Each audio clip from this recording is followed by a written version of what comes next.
We are about to remove the cylinder head on my dog's S70 GLT. Let me get my car out of the way and get her car in position. Also need to hook up some power so my phone doesn't die. It's being recorded by my phone.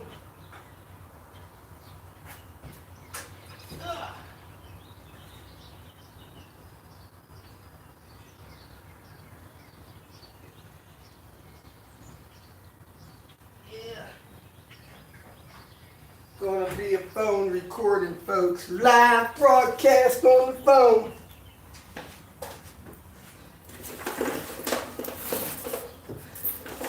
Need a couple of minutes here to get situated.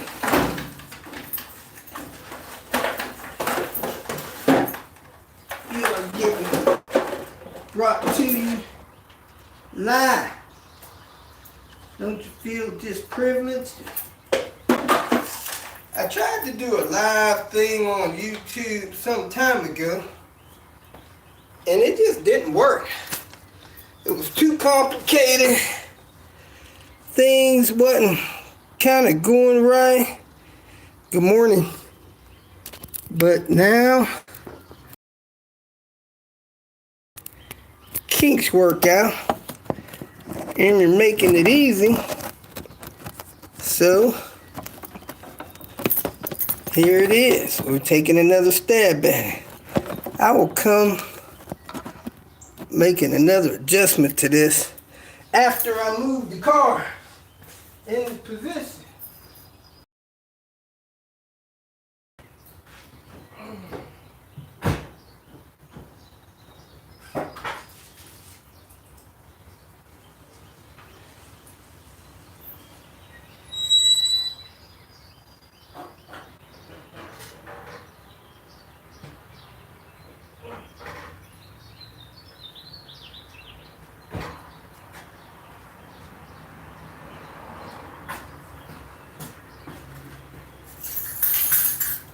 You can come back in 5 minutes if you like.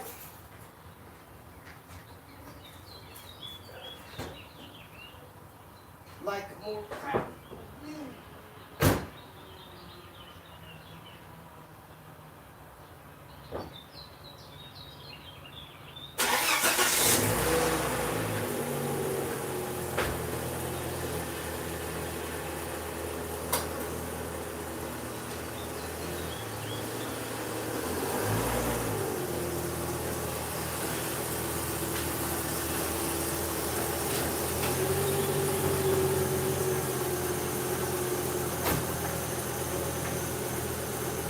Think we're in a good position then.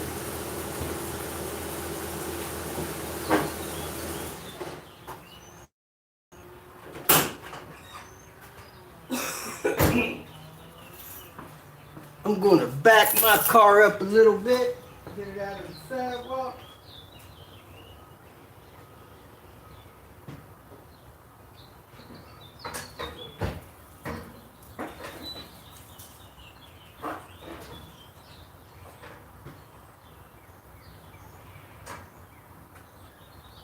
My car always runs better when I have a key. So where did I put the key to my car? There it is.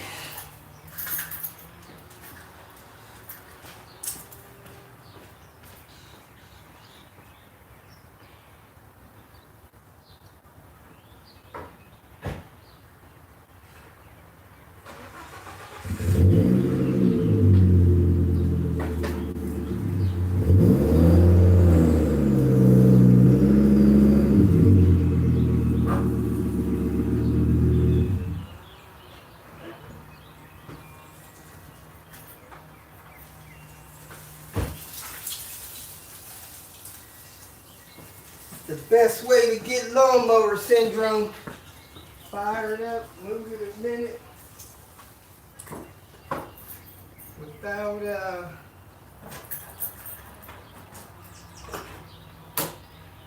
Stop letting that thing warm up. All right.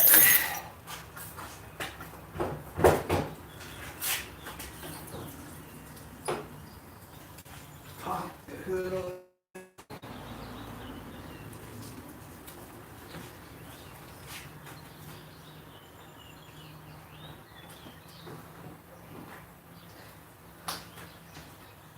Somebody sent me this stuff to try. Workman's Friend. Hand cream barrier. Say it's like wearing gloves. So I'm going to give that a try today. Let me see what the view's like here.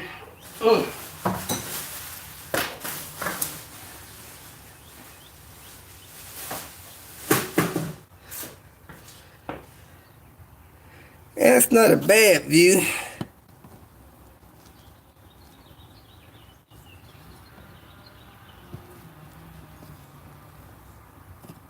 That's a little bit better.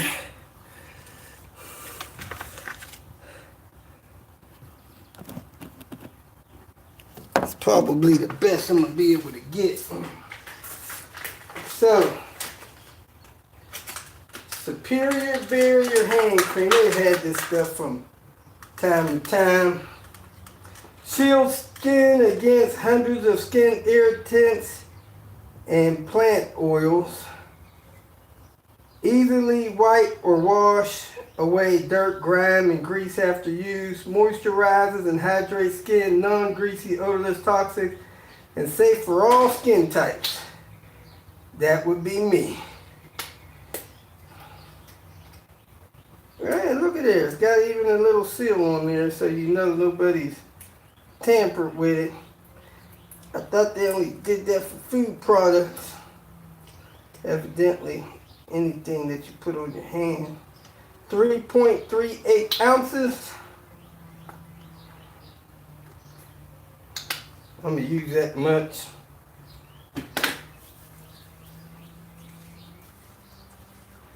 I usually wear gloves when I do this anyway, so we'll see how this works. 1, 2, 3. My watch is getting a little loose. First simple job like this is to have a cylinder head ready. If you can get a cylinder head out of a salvage yard or something like that, do that. Rebuild that cylinder head, have that cylinder head ready to drop off.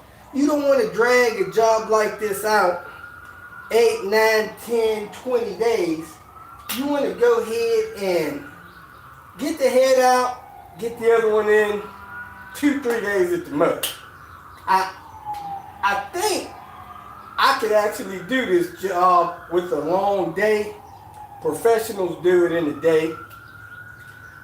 They don't rebuild a cylinder head that day. They have a head ready for it. So, you know, it's normally a 2-day process for many shops unless they got to send the head out to be rebuilt. Anyway, let me grab my tools, most of them here. The cylinder head that's on this car now was actually the first cylinder head that I ever replaced. I didn't know it, but when we purchased the car, the cylinder head on the car was recently put on. And there's a possibility that the person that put it on didn't torque it right. So, wasn't too long after that, the head started leaking. It leaked and leaked and leaked and leaked until, I mean, it was leaking for about 18 months. Until finally it was leaking so bad we had to add coolant, or my daughter did. She had to add coolant every 2-3 days, only driving 10 miles a day. So that's just too much leaking going on. So she got the car to me. I figured out what was going on. Neither one of us had money at the time to pay a professional to do it because I had quit working, and I figured out how to do it myself. We actually had a hard time getting a mechanic to commit to even being interested in doing it. They had been getting stuck with vehicles, people saying, hey, replace the cylinder head, and then not coming to get the car after they replaced the head. Let me make sure this phone is charging.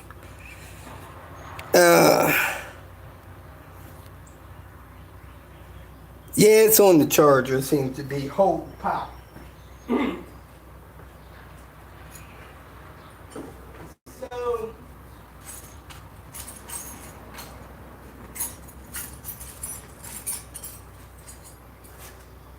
there we had it. Had the opportunity to do my first cylinder head.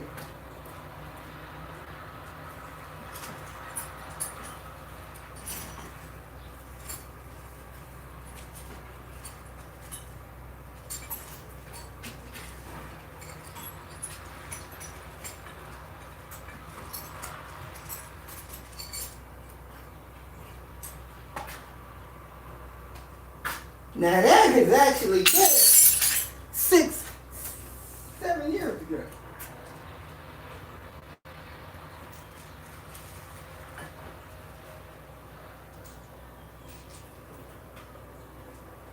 I believe a cylinder head job on these Volvos should last forever.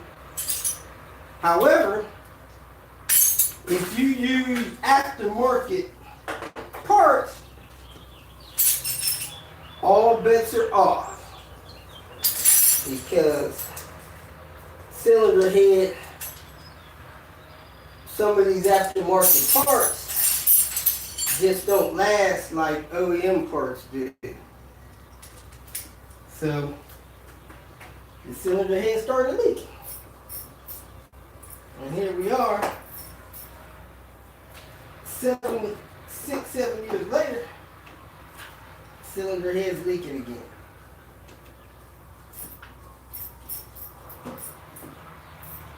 I've heard mechanics using aftermarket parts and the cylinder head leaking in a year or two. So to me, certain parts just not worth the risk. Not worth the risk.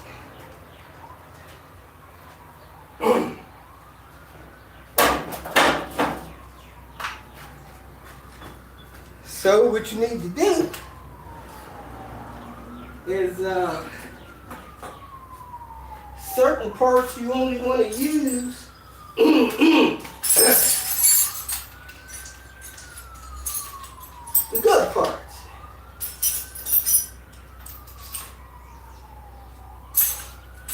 Now, I have moved some of my tools and put them somewhere. Let me check my car again.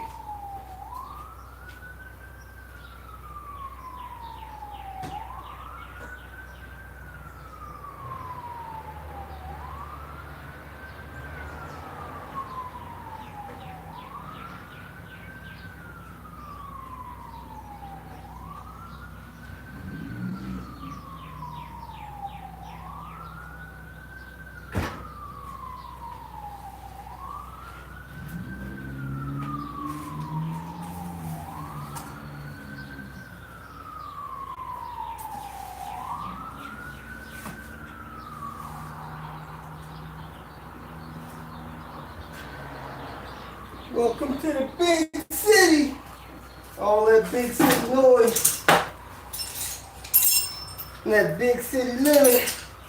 Found a screwdriver yesterday at the junkyard. That was nice of someone. Leave me a screwdriver.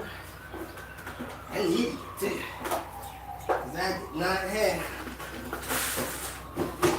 So the first thing I did was pull the battery. The next thing I'm doing is pulling the air box. Get this out of the way. Then get this stuff off the back of the cams. Ugh. Man, this is hard.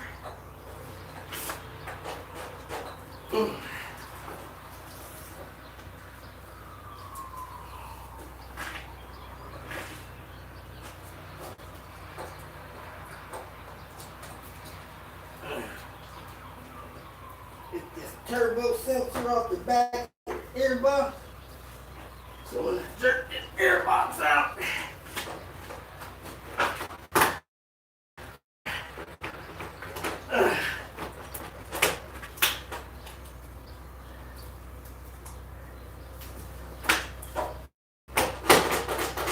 oh man, I didn't take my clamp loose enough. Holding up progress.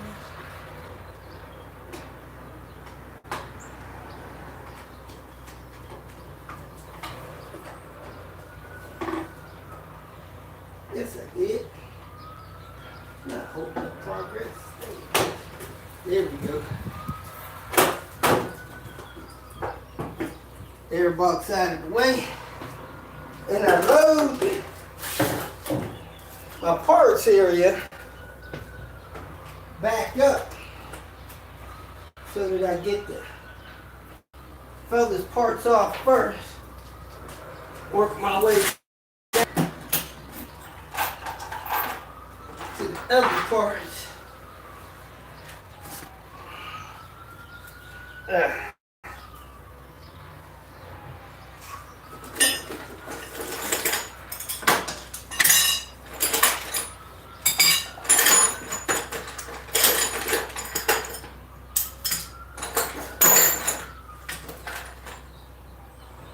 Somehow, I misplaced a couple of things.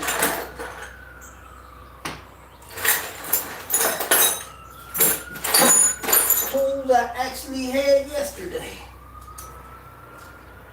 I don't see today.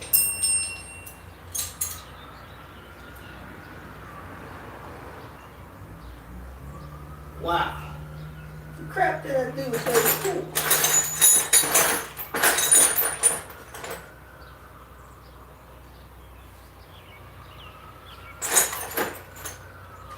Let me see if this will work. Yep, that's a substitute. But I would like to find my dang on screwdriver. T30.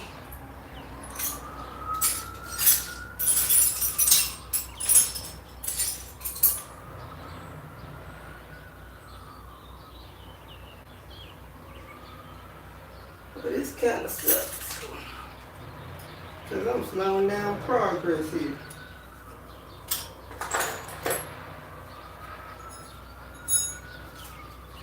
Doo-doo-doo.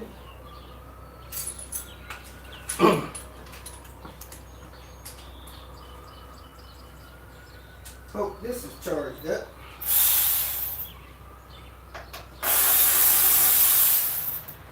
Take screws out. Take the part out. Put the screw back.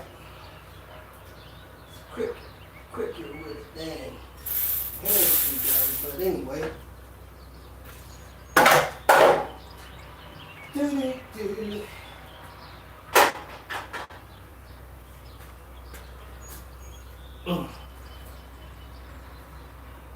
9:30 seconds is about like number 7.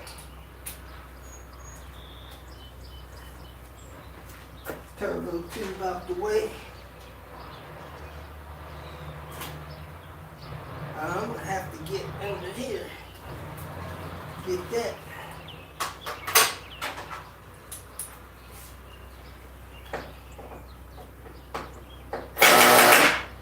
Oops, wrong way.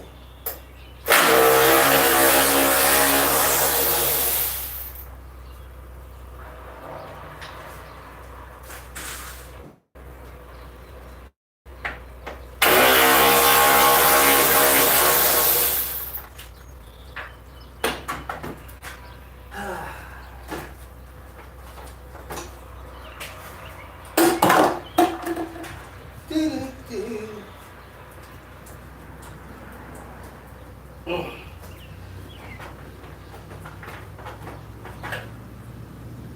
There it is.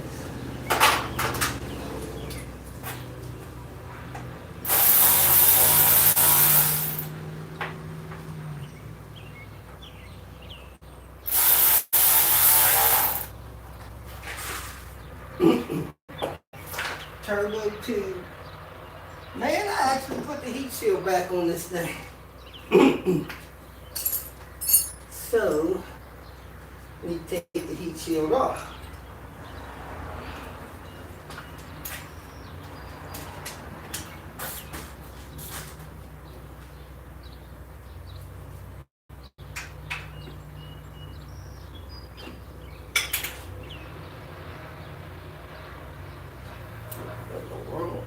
Put that on. Crap.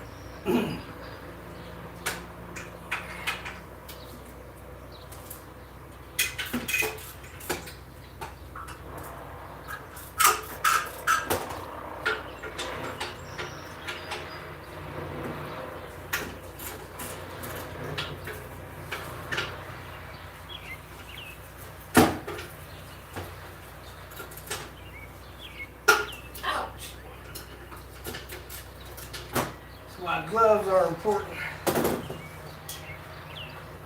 Where's my low 12? Oh, this is those I think I'm gonna get right now.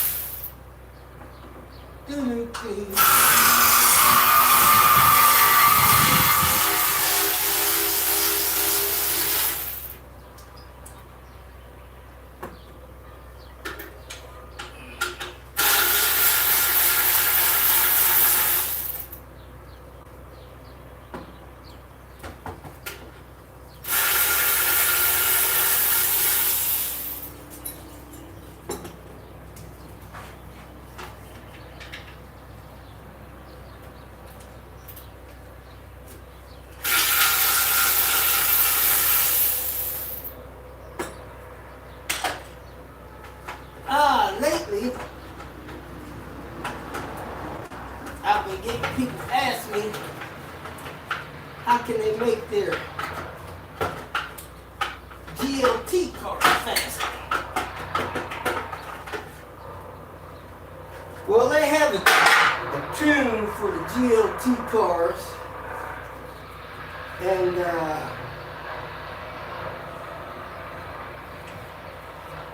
you can put a tune in them, but man, you can't do all the stuff that you do on a T5 car to a GLT. So, my recommendations is, if you want a real fast car, just get you a T5. Quit messing around with all this other stuff. Get you a T5, have you a fast car, and call it a day.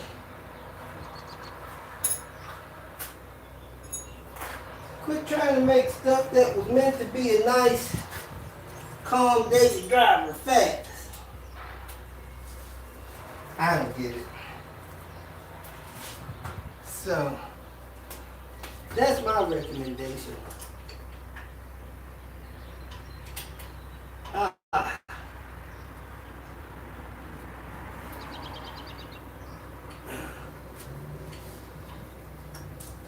I'm just shy of getting this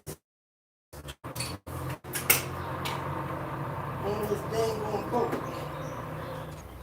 think I got it now.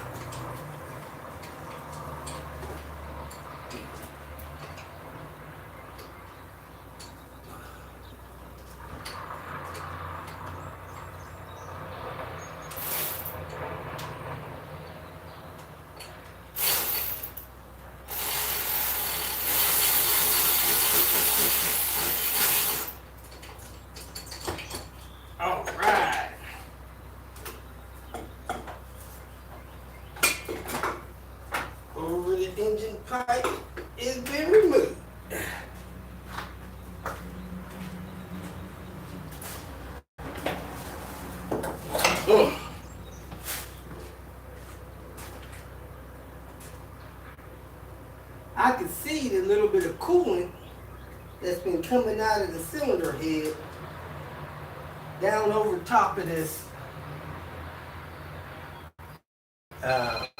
turbo, the joint for the turbo.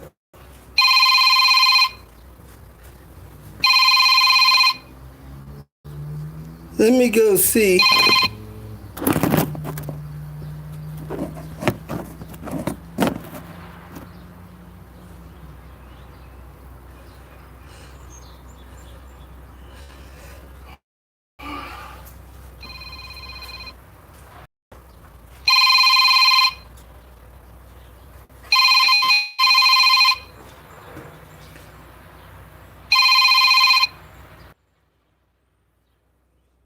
Hold on, my phone's acting up. What do you want?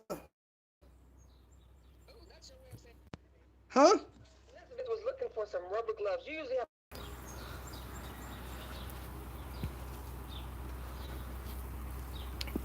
Sorry about that. My phone rang. It interrupted my recording. So I asked them not to call anymore. Next, I'm going to drain. Let me go find the coolant drain container.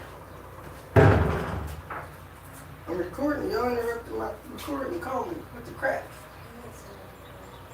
How many? 2. I only got 2 hands.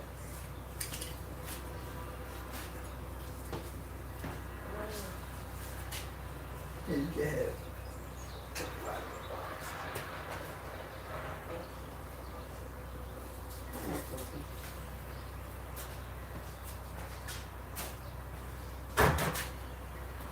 Do.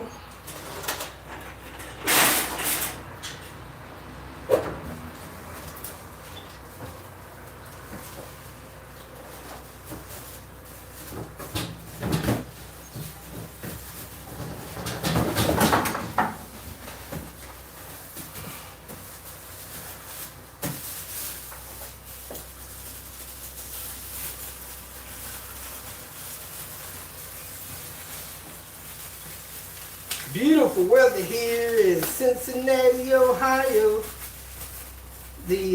Crap, what the heck? I usually clean this out with oil eater. And heck, the last time I cleaned this, it don't look like it's been used since. So it is relatively clean. I'm gonna wipe it out with a rag or cloth when I find one that I could use that I don't mind using. Wiping it out with. I thought I saw one here a day or 2 ago, but I'm not using my car towel that I use to wipe my cars down with.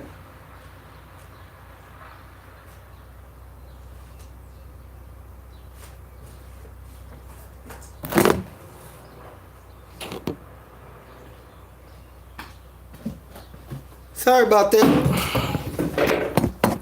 Had to get that where it was. Alright, I found the rag.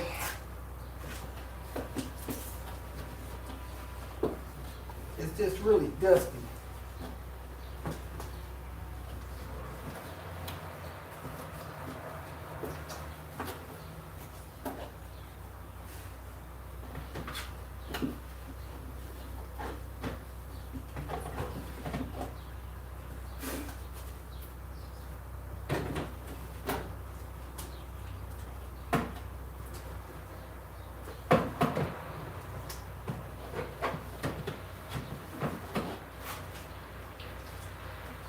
Alright, that's clean enough.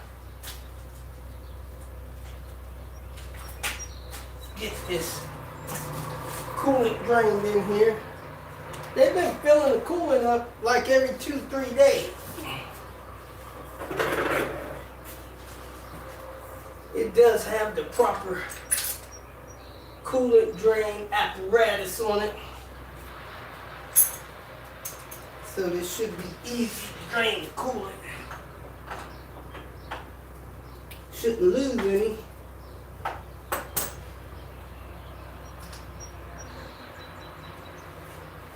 Got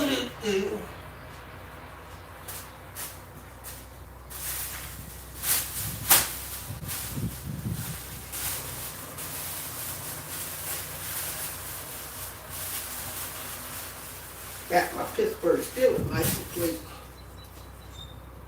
in the, alright. What's next? Next, I'm going to take the top off the spark plug hole because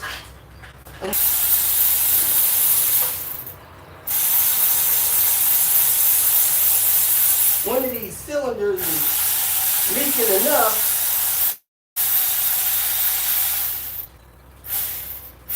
that it is causing a misfire in the morning.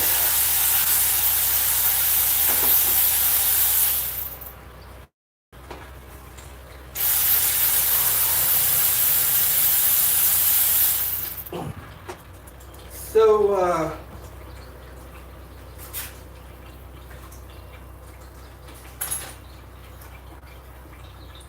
coolant still rolling nice. Somebody tell me how to get that out. I'd appreciate it.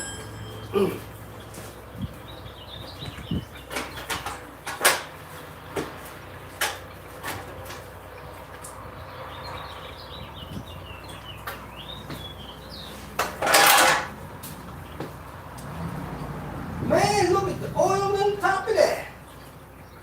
Lots of oil up there.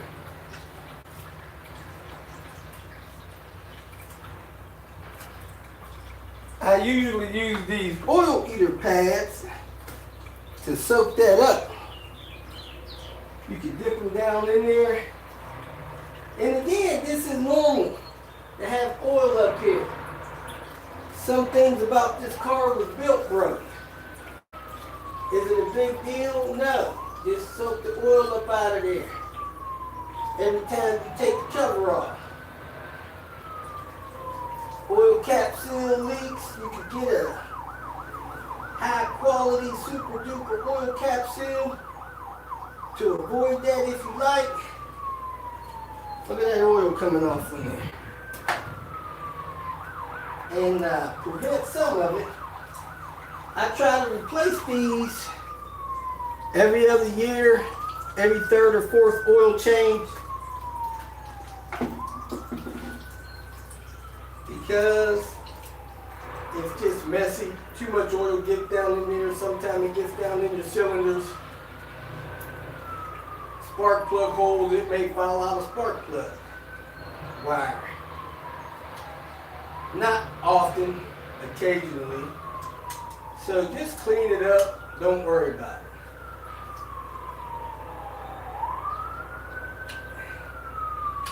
So you can leave the oil cap on there till you get all that done. You don't want it falling down in the engine. Especially if you plan on using that cylinder head again.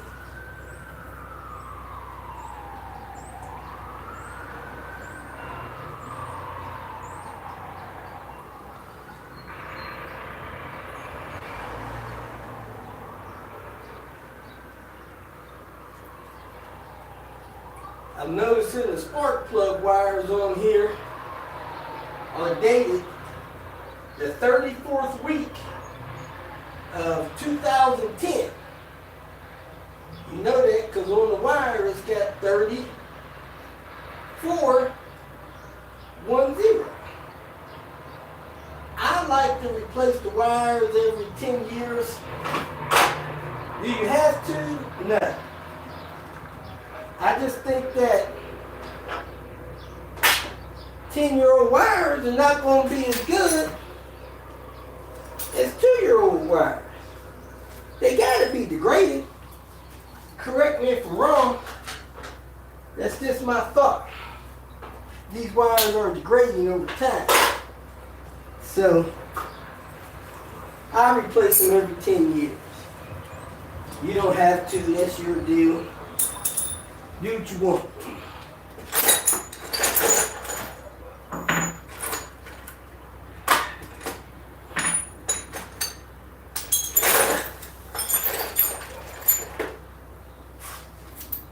trying to get the distributor cap loose. I'm gonna leave the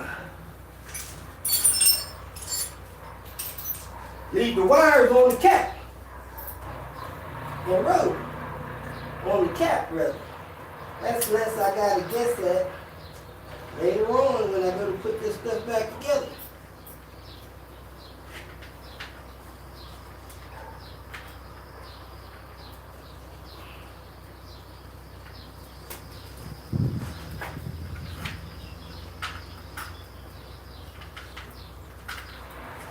Man, it'd be nice if I could find that dang screwdriver.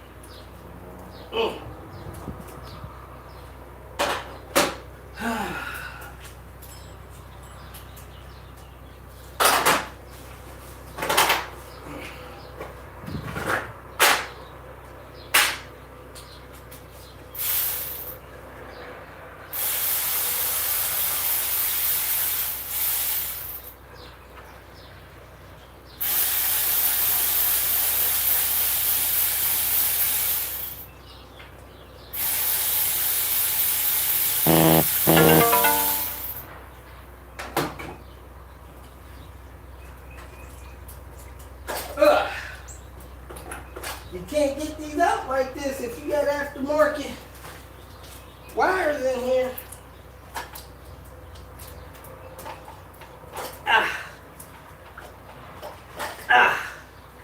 Just doesn't happen.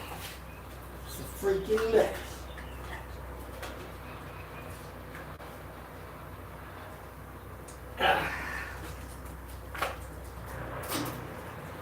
Do-do-do.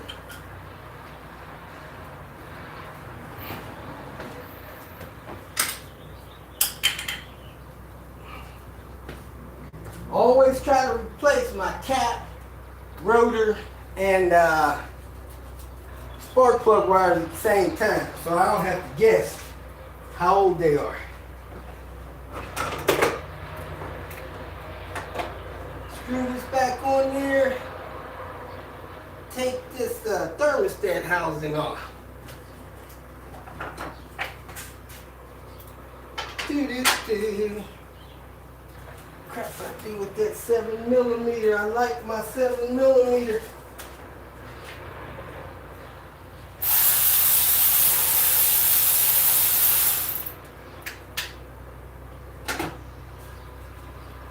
Take this clamp, roll it up the hose, unplug the hose. If the hose is not 10, 15 years old, I leave it on there. You can replace it if you like. Your car, do what you want. And you leave it on there if you like. You don't want 20-year-old hoses on your car though. Promise you that. Alright, so I got 10mm on mine. I'm gonna go ahead and crack this fuel line loose. It'll spray a little bit of fuel. No big deal. The fuel will dry. Evaporate, dry out. Be careful you don't bust the fuel injector when you do that. It's never a good thing. Do, do, do, do, do. I might actually get this cylinder head on today. Now, I tried to rebuild the cylinder head yesterday, finish rebuilding it because it wasn't finished. And I left all the intake valves, or the intake valves was bent, so I threw them in the trash, and I didn't get more, or I misplaced them. I grabbed a box that had the springs and the keepers in it, and I went to go put those valves in yesterday, and I did not have it. So I'm going to take the intake valves out of this head, which is easy to do because this head has hydraulic lifters. So you got hydraulic lifters, you can do that. If you don't have hydraulic lifters, you need a head with all the lifters in it, or you're going to have to get a valve adjustment. So take your pick, it's up to you. Alright, I got most of this oil sopped up here so I don't get oil all over things. Now I'm going to let you guys know, I get some weird, crazy messages. Anywhere from people reusing head gaskets. I didn't look bad. To all kind of strange stuff. You know, hey, that is your car. Have fun, do what you want, but count me out.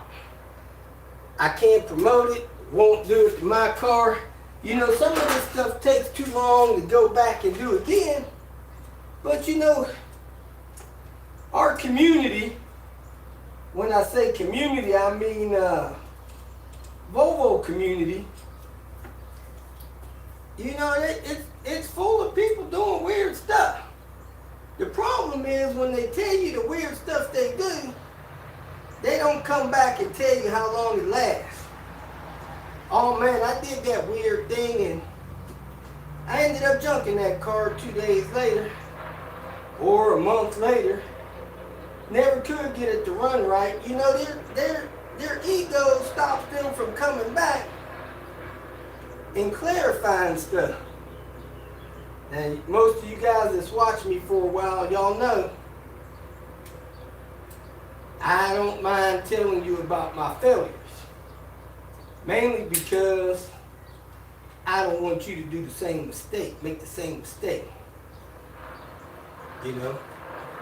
If I do something don't work out, heck, I'll tell you I don't care.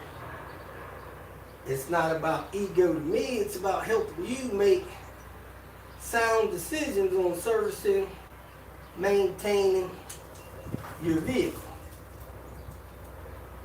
You know? If you can't start your vehicle up, take your kids to school in the morning, man, that's hard.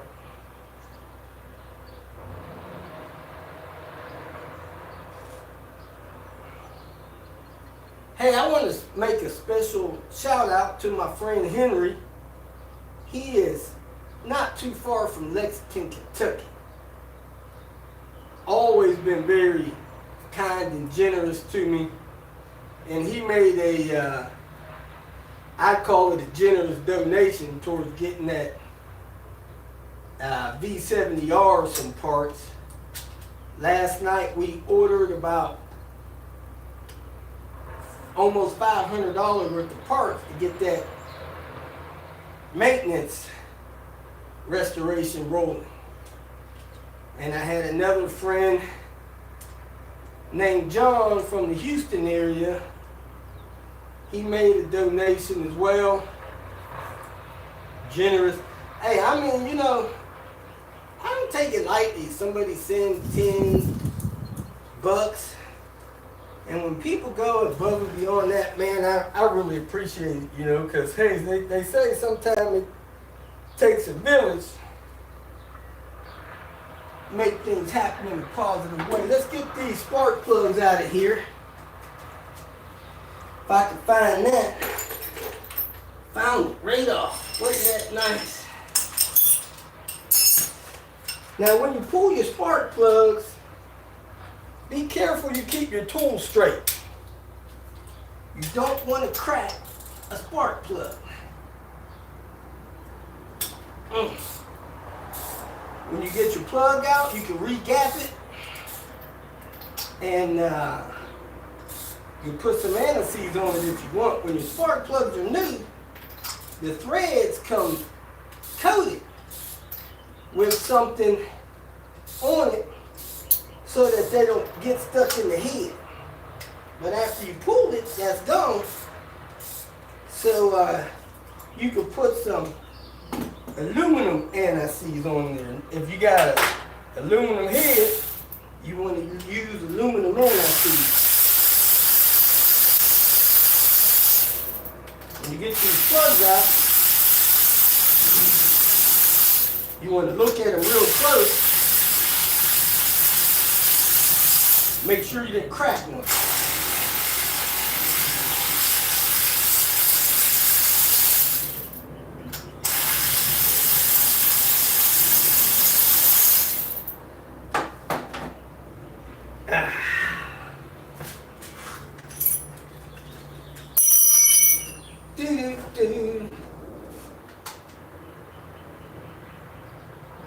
And they should look good. This car gets, man, the highest gas mileage that I've seen.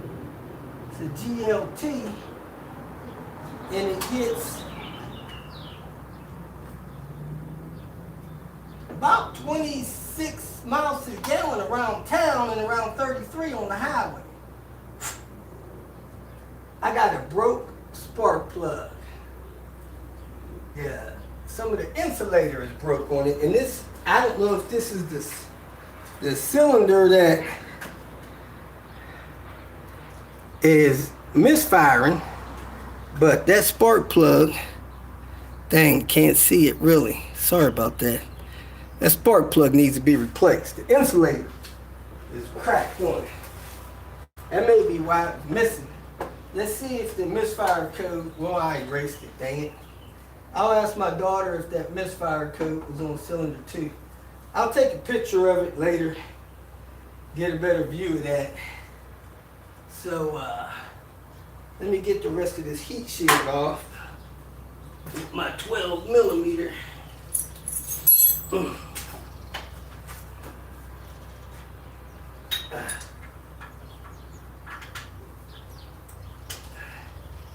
A lot of people leave these heat shields off the car, and man,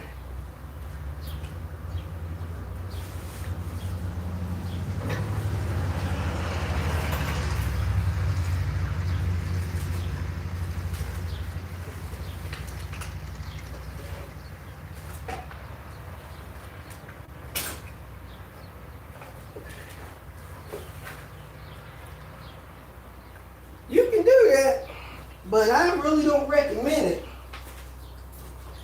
Those heat shields, get you a set of these ratcheting boxed in wrenches. They speed up the job too.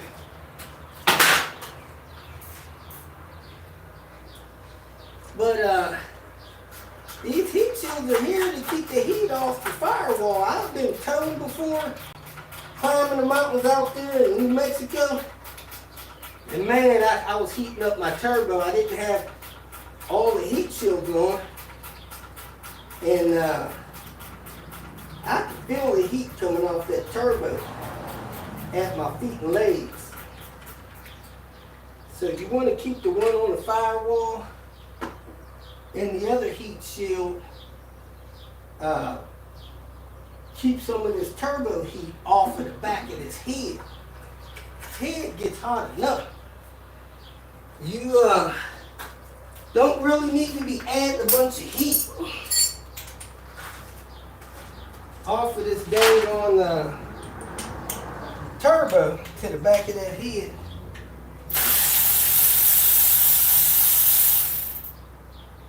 Alright, when I start pulling hardware out of the cylinder head, I have me a foam block here that I store my screws in. So, get it the right direction. I put my little ground screw in. So these screws go back in the same position they came out on. Let me get this other one off over here. Ground wires. When you pull these ground wires off, it may be a good idea to brush them off, any corrosion on there. Now I get this heat shield out of here. Right. I think.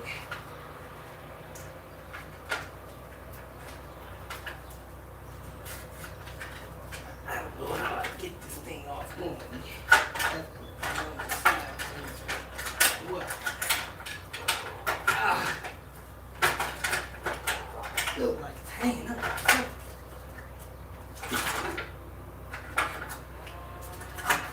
There it goes.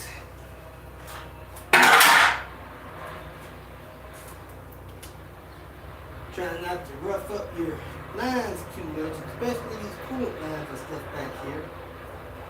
Now I'm going to take the intake manifold off and the fuel rail off of that intake manifold.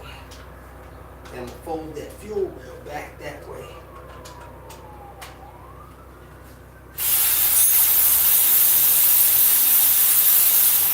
I normally put the fuel rail bolts back in the intake manifold.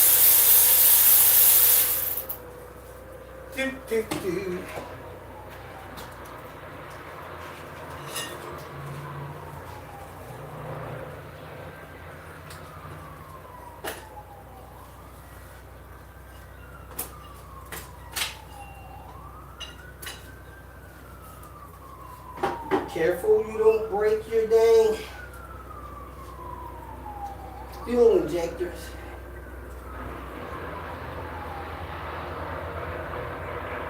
All the gaskets are still there, that's good. We'll get this screw out of here on this side.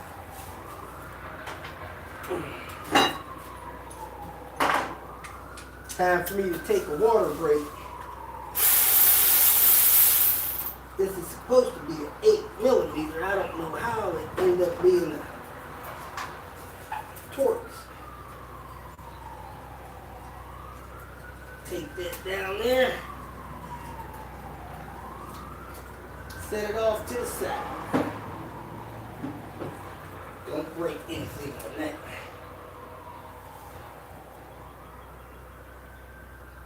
Just gotta take this tube loose there. Rip kit.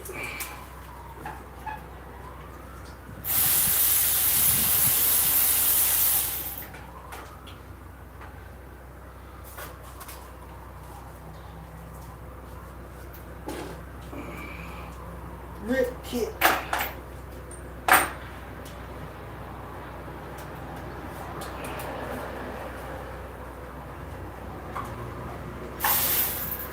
Oh, that ain't the right size.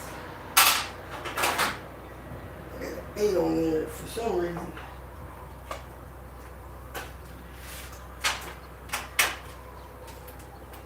Do, do, do, do, do, do, do.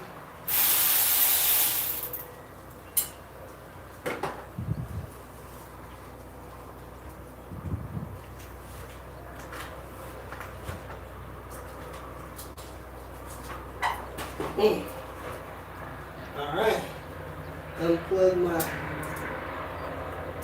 idle air valve, unplug my throttle body, because I'm just going to try to rock that stuff out of the way.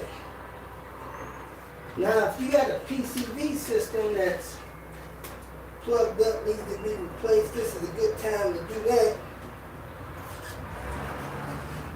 And it's also good to do a compression test before you start all this. There ain't nothing worse than doing all this kind of work to a car with a bad engine. Compression test would be a good idea.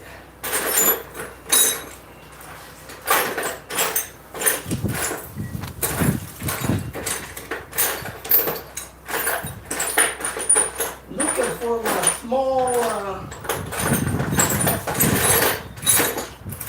there it is, my 1/4-inch joint.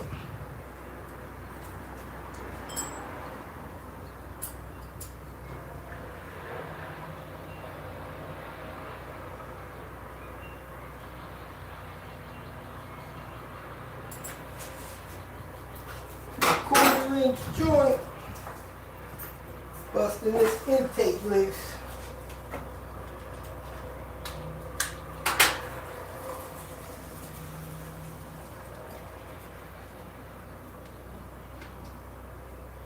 Taking the intake manifold loose.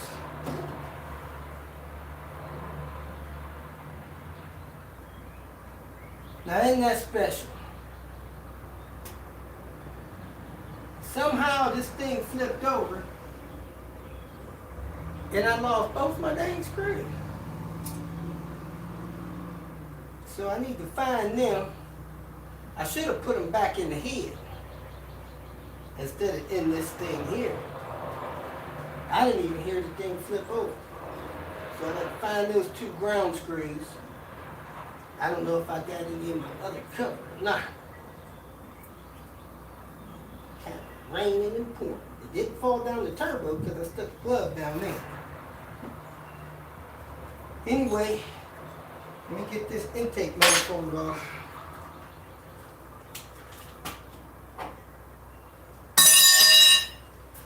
Heck, those screws may have fell down in the dang cylinder. I could run a, yep. How crazy is that? Wow. Put that one there.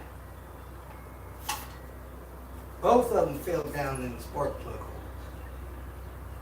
Magic trick, man. Putting those back on the head. Alright, let's get this intake manifold off.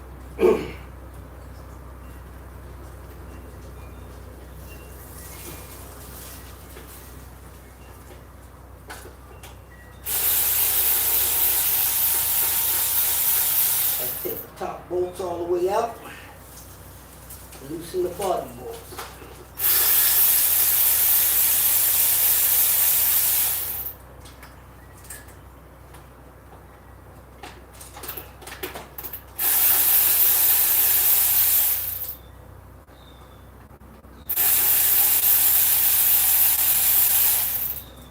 It's okay to use the speed gun to pull these things out.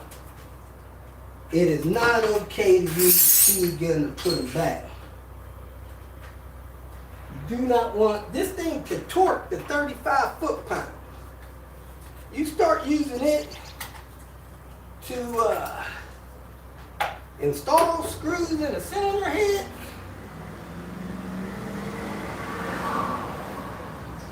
you are asking for it.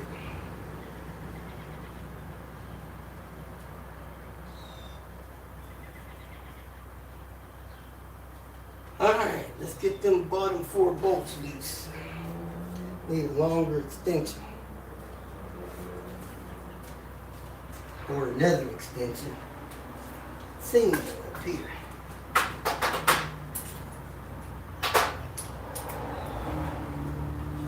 This is the hardest one right here.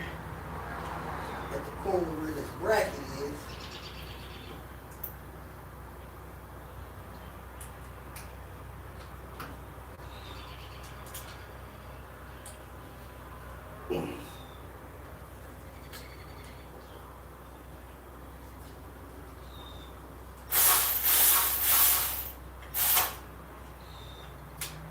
There you go, got it loose.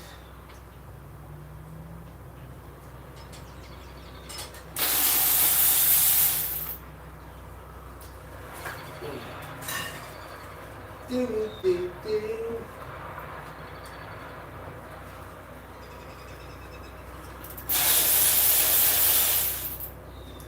And then this blind one down here. Do it enough times, you know where it is. And the blindness can't bother you.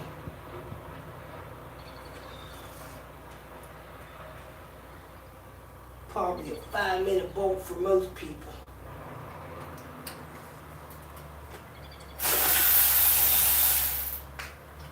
And it's off. Now before you, I should have broke these other bolts loose before I did that. These dipstick bolt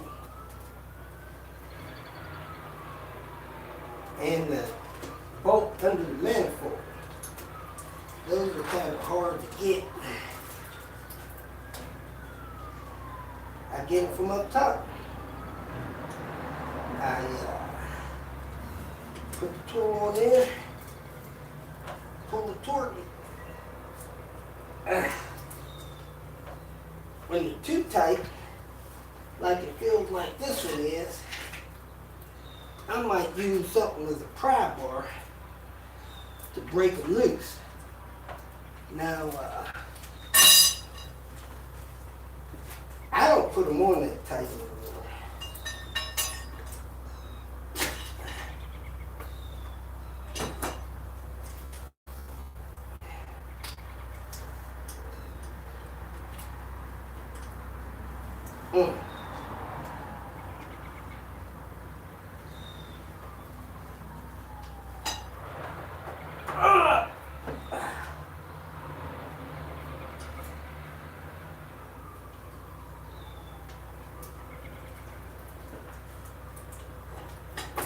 Alright, I got that one loose. Now I can put that ratchet socket on there. Now I gotta get the one under the bracket loose.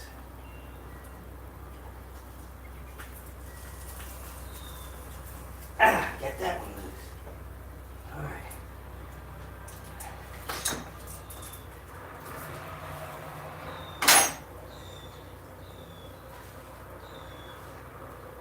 I usually try to get my watch under my glove.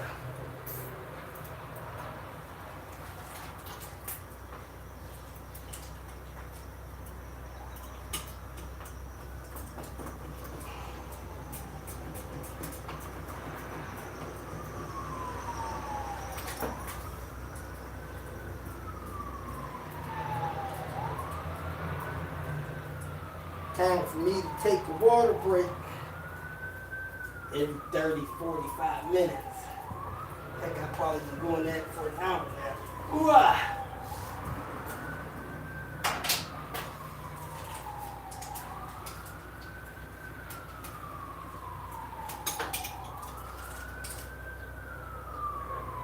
I use a little salt up here, so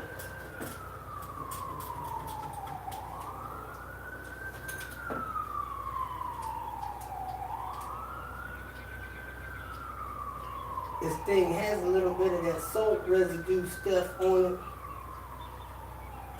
Now the head that I had to replace this one has that thermostat housing on it.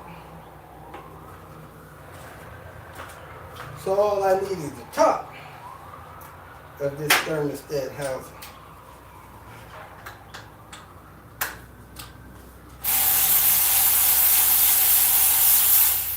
Thermostat housings have a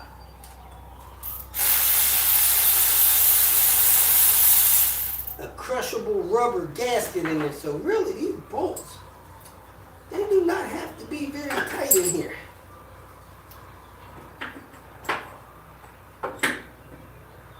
Thermostat, make sure it's not broken. Should have checked, make sure it worked right before you pulled it. Try to wipe and wash this rubber off. And if it's broken, replace it. I normally keep extra one of those around, and I order one with the head gasket kit. Now that little pin, that jiggle pin, is supposed to be pointing toward the steering wheel in the car. There's a rumor going out that it's supposed to be pointing toward the headlight, but that's not true. Anyway, let me put these bolts back in this thermostat housing so I don't lose it. Uh-oh. The coolant temp sensor. I do not have the proper tool to pull that out of there. My daughter might have one. Let me check with her. But since I don't have the tool to pull it out, I'm going to unplug it, which is another risk. It's best to leave stuff plugged in electrical.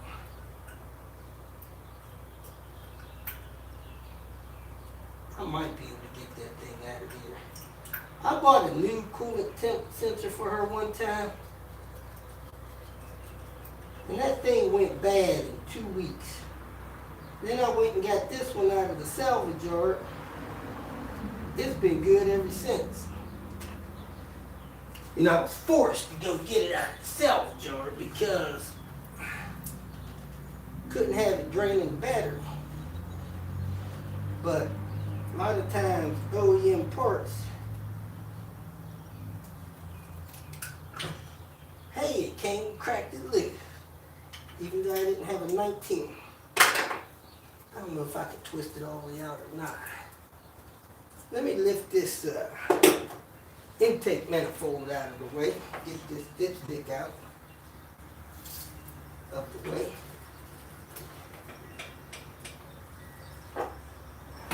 Now, I did not buy a head gasket kit. I bought individual parts. When you do that, you got to make sure you get all your parts. You don't want to miss no parts, all these little gaskets and stuff. And heck, I guess if you wanted to, you could buy a head gasket kit and then buy the good part.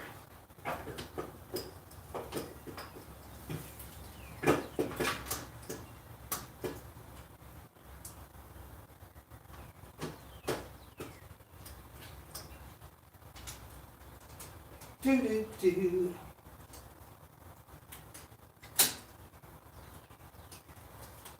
This, I normally replace this tube on top of the PCB, but the tube that's actually on here now is not that old.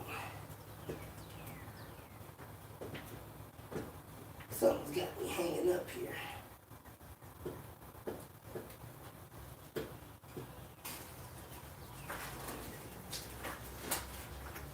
This damn rip kit tube in the way.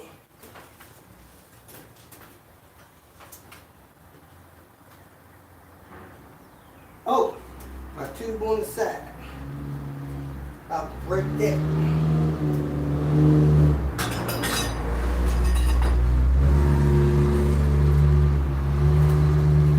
Don't break that, man. That tube off of there. Alright, now I'm coming up a little better.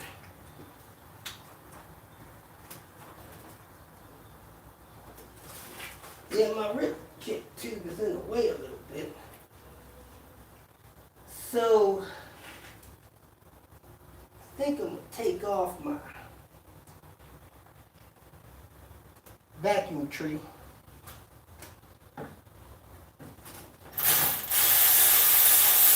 And my throttle cable arrangement so I can get this intake manifold out of the way.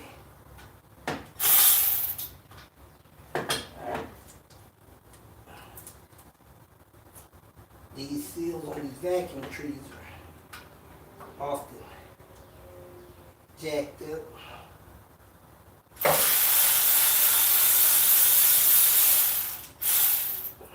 I don't like taking my throttle body off. Although it's not a bad thing. Do.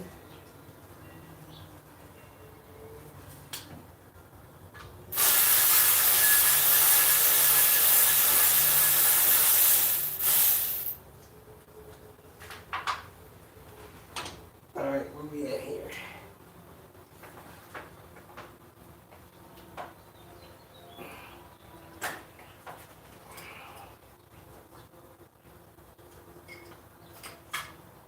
I don't like popping these throttle linkages off, but cause sometimes they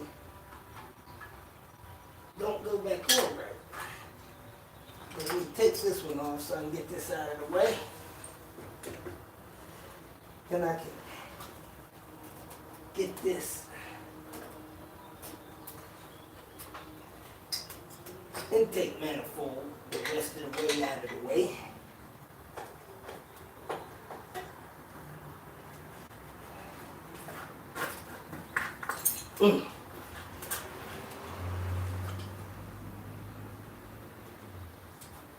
Do-do-do. Now, it wouldn't be a bad idea to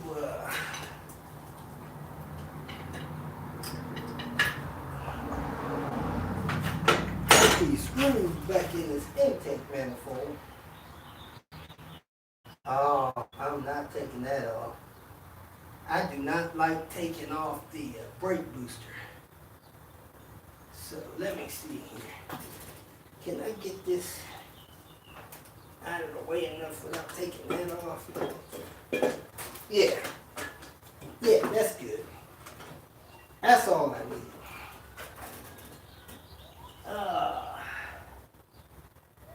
Oh, this is the car I made the copper wraparound hose for.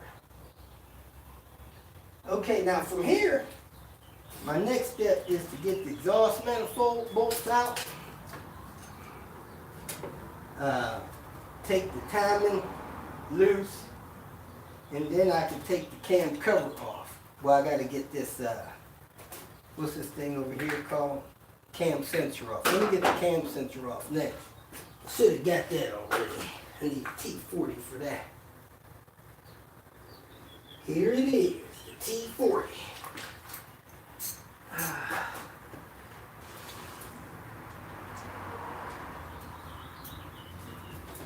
Again, these screws don't have to be super tight. People make them super tight. Then when it's time to remove them, they can't remove them. Heck, I can't even see the lower bolt.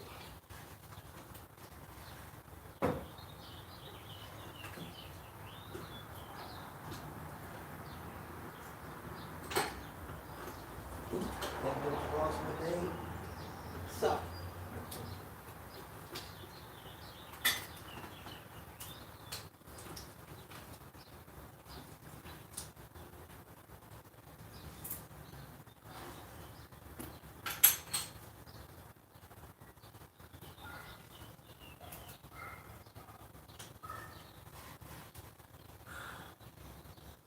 I see it now.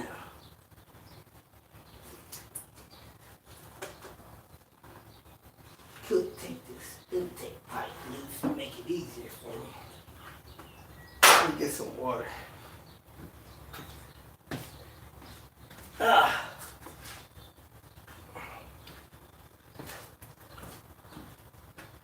You see if this thing is still working. Still working. 20 people watching.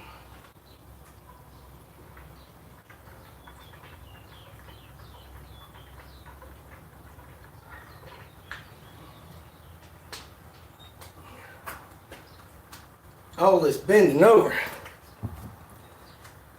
wearing out my back. It's old people problems.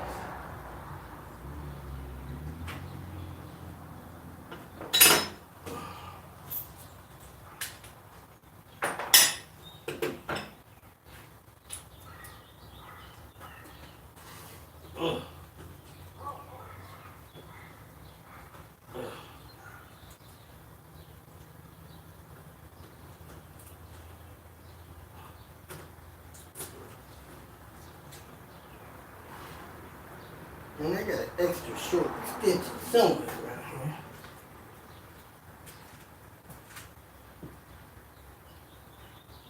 Had it a little while ago. Trying not to beat up my vacuum lines going in here.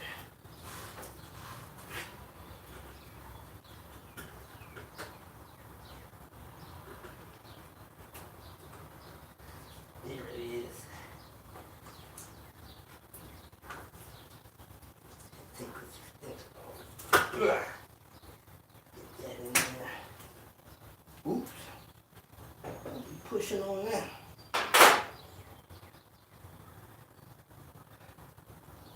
Another old people problem. Remember when you just set the tools together.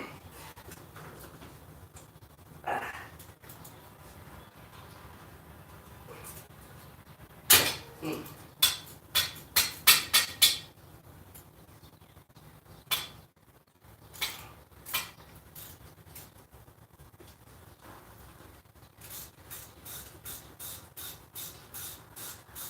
not to drop this. I was able to break both of them loose without, what do you call it? Stripping. That one's out.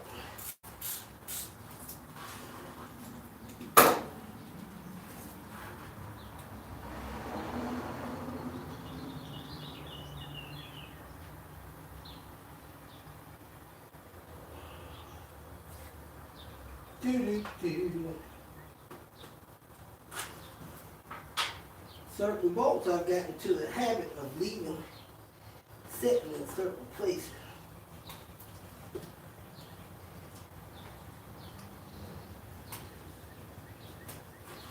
I need to get this dang sensor off of here. There it is. Hey, I've got it on. I'm trying not to destroy the connector because they are fragile. I had a 14 millimeter bolt here, but like I said, let me get those exhaust studs out and then take the head out.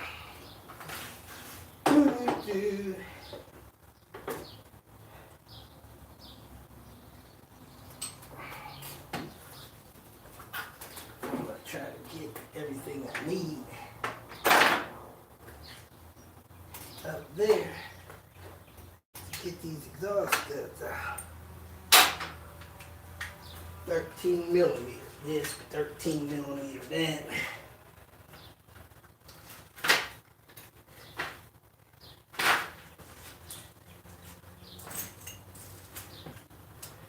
Oh, my 13s.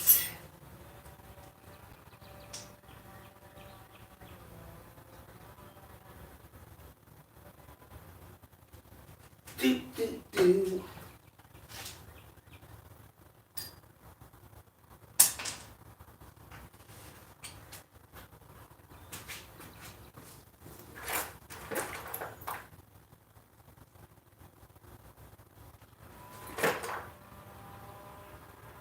All right, I think I got them all. Oh my goodness. 13 stuff. 13 and 1/2 stuff. Now lay across this engine and get this stuff.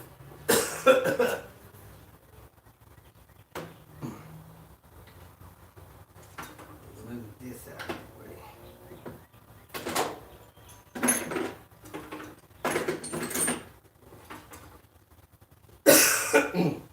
Need to get something in that turbo tube. Rag of some sorts. Paper towel, rag, something. You don't want stuff falling in your intakes.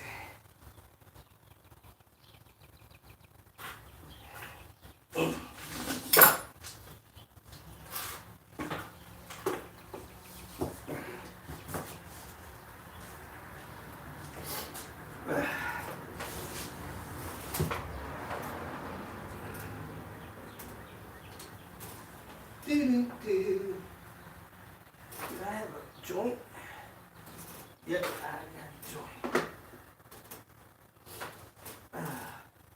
I need a 10 millimeter as well to get these two 10 millimeter bolts out of here. Out of the back of the head.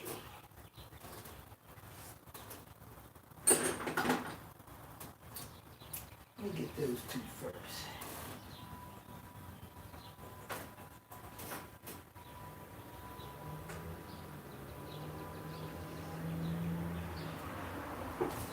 Those are pretty much removed by feel. I don't see them, but I know where they are. And they're not in really tight.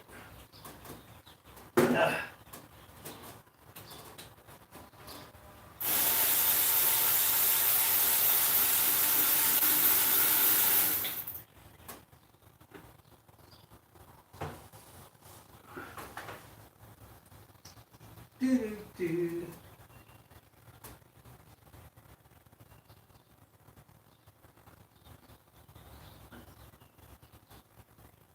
Put those thing here real soon. I don't need to use them. I need to get this 10 millimeter from back down here.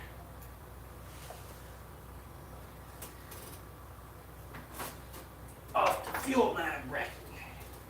I like that out of the way. Man, my fuel line stuff is look like it's resting on my rack. My boots torn down there. On my, what's that thing called?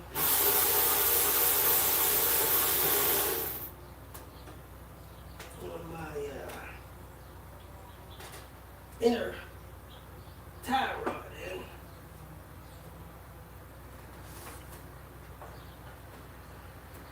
If you forget to take these bolts off, you're going to have a lot of fun trying to pull this head off.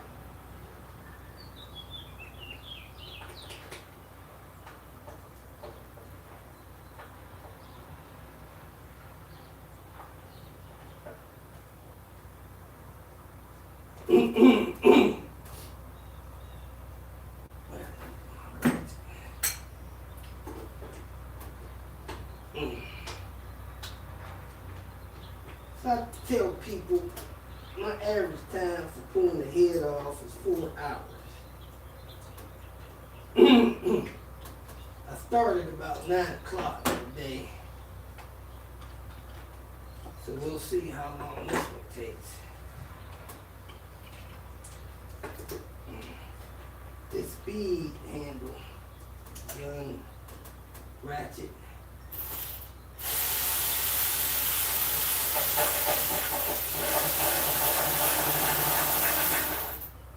Helps you go faster.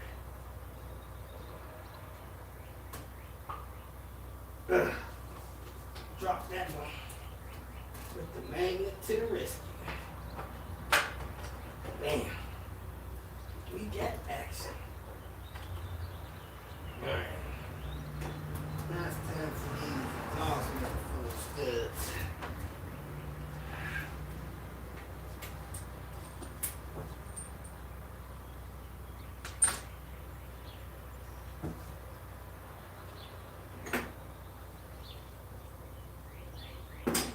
Do.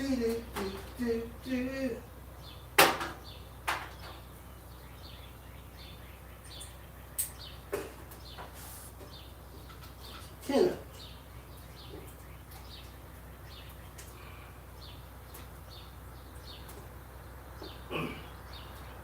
First one is there.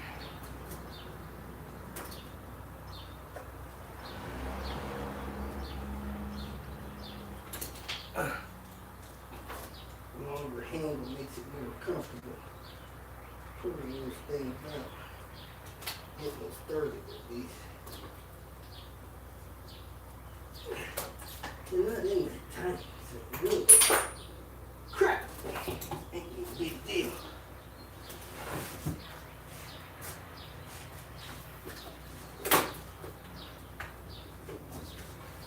Need my long magnet. I'm gonna be dropping that thing.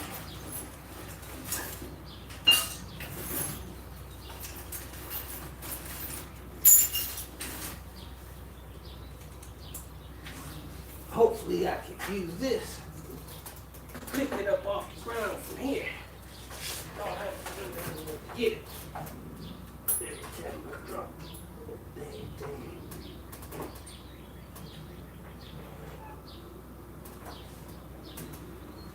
Alright. Picked it up once.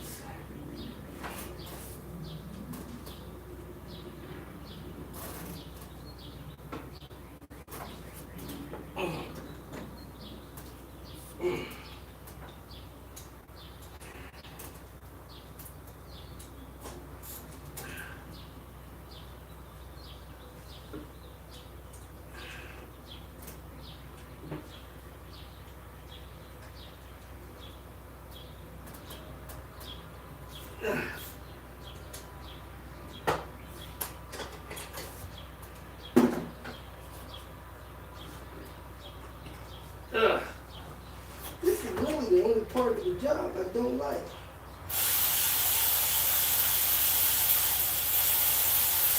Exhaust manifold bolts, studs.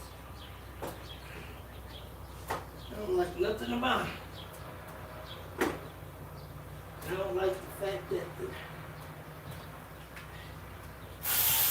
back end, I don't like trying to get them off, the nuts off the studs.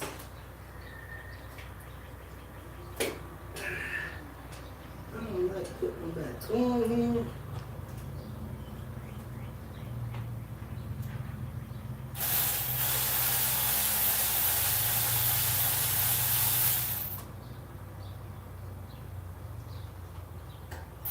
I don't like dropping the washers.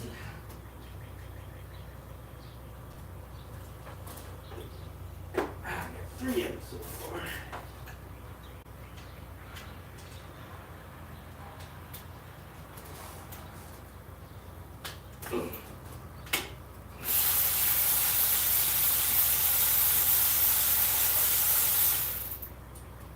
I don't like the way it's rusted.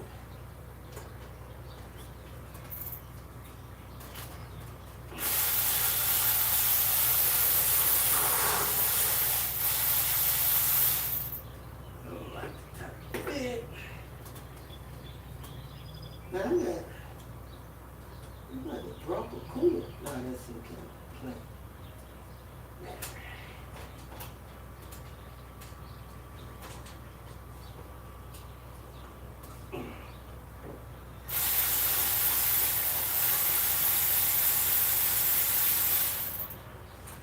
But this battery operated ratchet sure makes it easier. I promise you that. I'm gonna put my joint on here, trying to get a couple more with the joint.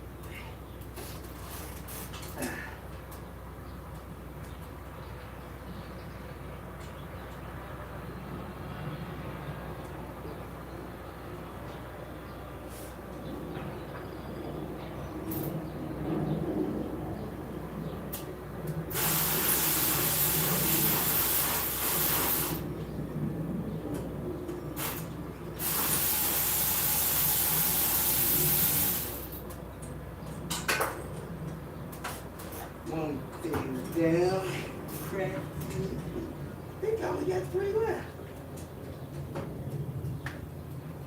It's getting easier. If you use the right tool for the task at hand.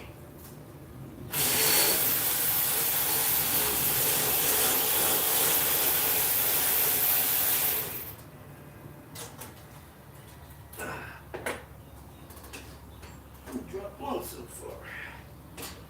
We got 2 to go.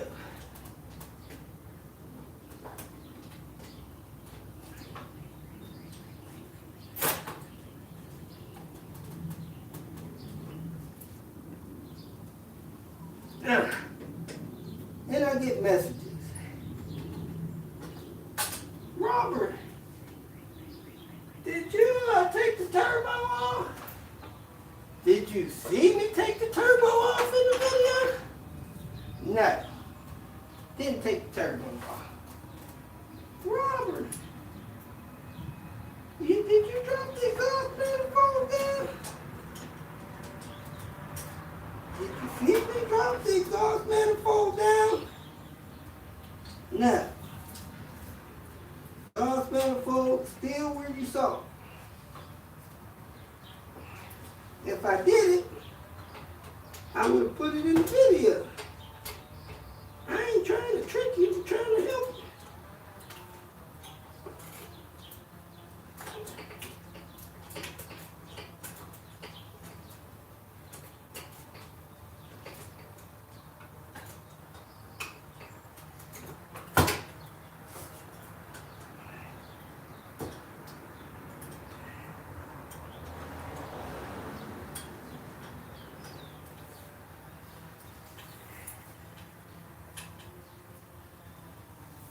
If you just want to ask a question, ask another question.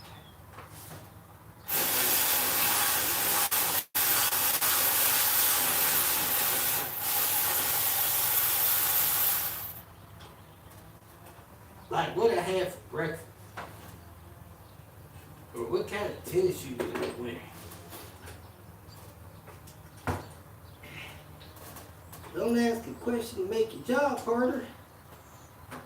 What kind of sense that make?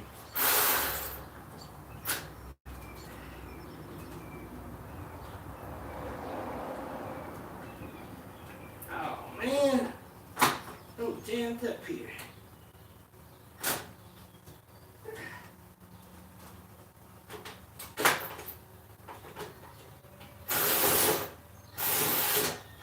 Man, I think I got it.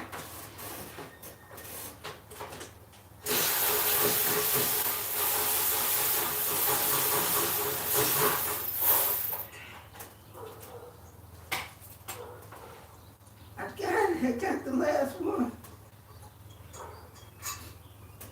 Done with the hard part. Now I can take the timing belt cover off, which I believe is a 12 millimeter.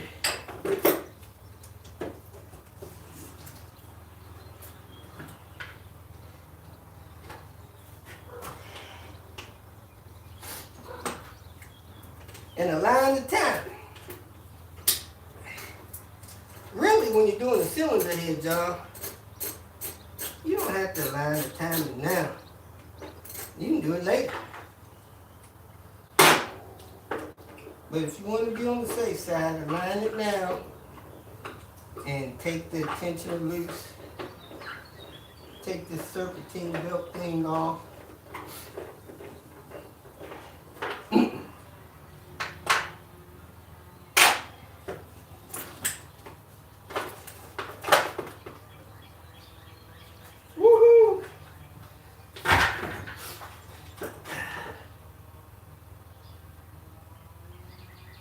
Ruh-roh. This not good.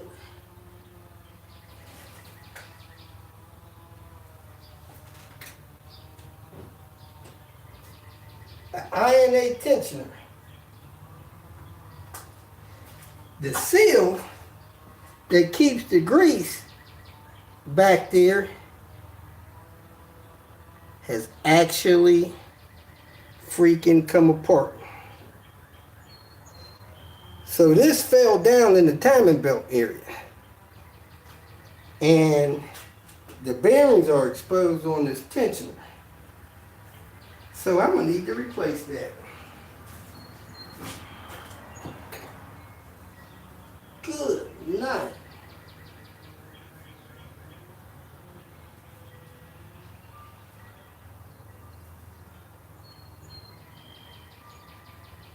Well, that kind of sucks. My timing is really close. I'm about 1, 2, 3 teeth off. So you can jack the car up, take the wheel off if you want. Or you can just reach behind there and do it. It's up to you. If you're a jack the car up, take the wheel off kind of guy, that's fine. But you really can reach that without doing all that.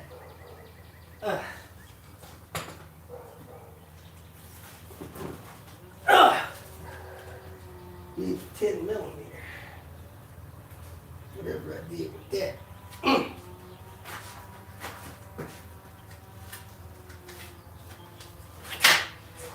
This one will work. Get that little nut off. I put one with a 10 on it the last time I did this.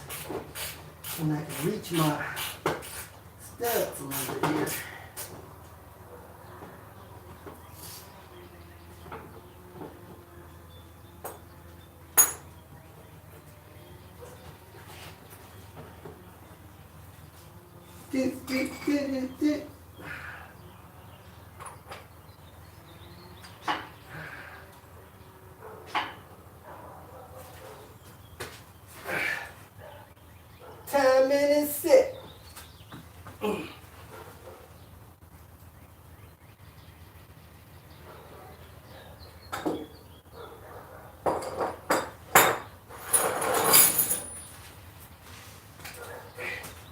You know what? I guess you really do need to take this loose because it's be real hard getting this tensioner off and on. So you need to jack the car and take that wheel off after all.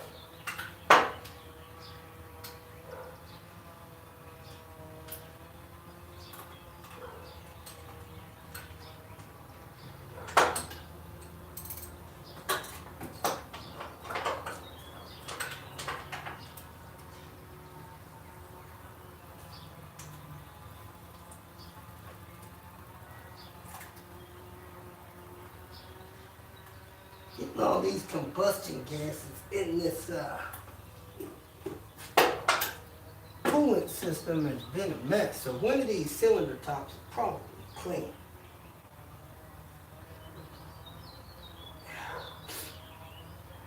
Let me get this serpentine belt loose. I should have a tool for that. After all, I make them.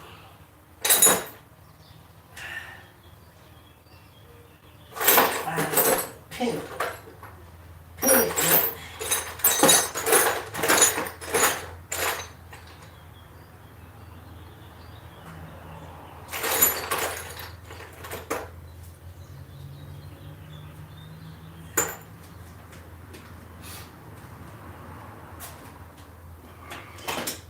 Serpentine belt coming loose and being pinned.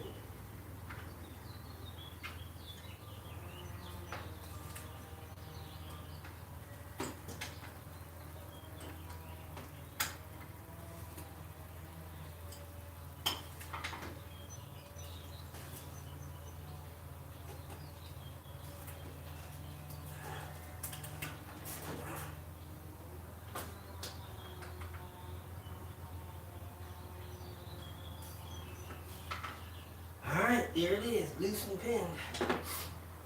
Take those bolts out of there.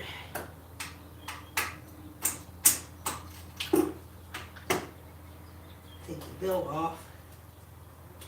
Make it easier to get to.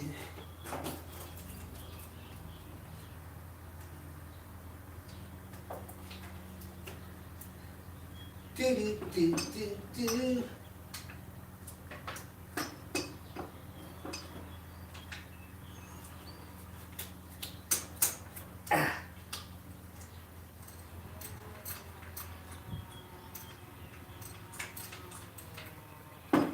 Alright. Bolts are broken loose, I can unscrew them. And I could either put them back in the bracket or put them back in the bracket so I don't lose or misplace them.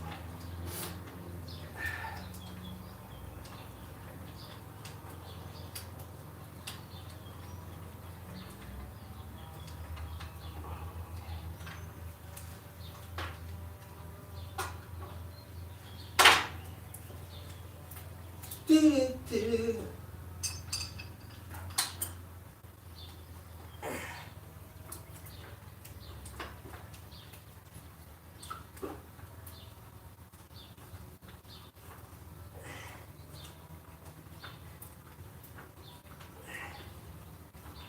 I actually have one of these tensioner rollers with me. I gotta see if it's still good. Those rollers normally, those tensioner rollers, not the mechanical ones, the one on the hydraulic bracket, those normally are really good. Alright, so I can set these screws in here like this and set this aside, which is what I'm going to do, or you can screw them back in the bracket on the engine.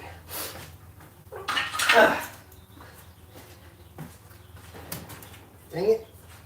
I like hitting my head on that dirty seal. I need to clean that seal off. Crap. Alright. Now I need to take those screws out of that tensioner so that this belt can come loose. Do, do, do, do, do.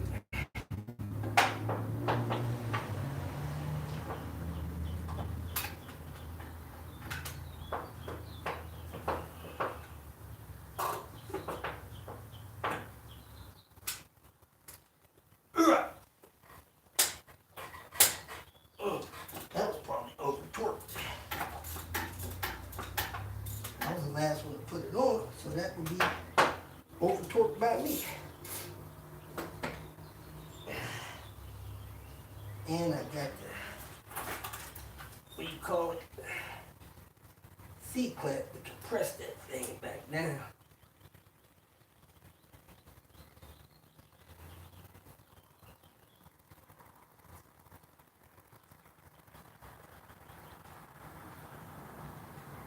So now just reset the timing.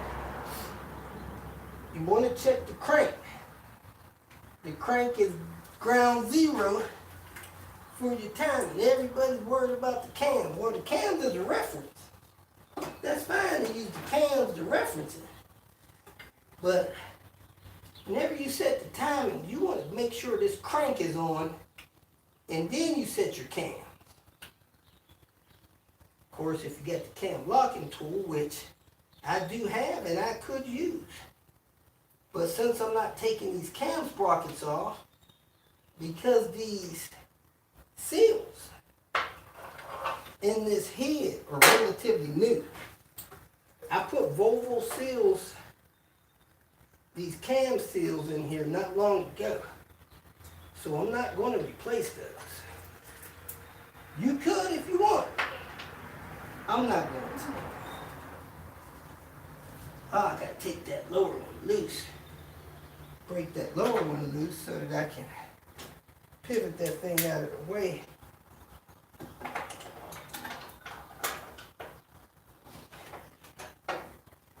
Really, you need a short 12 and an extension to do this right.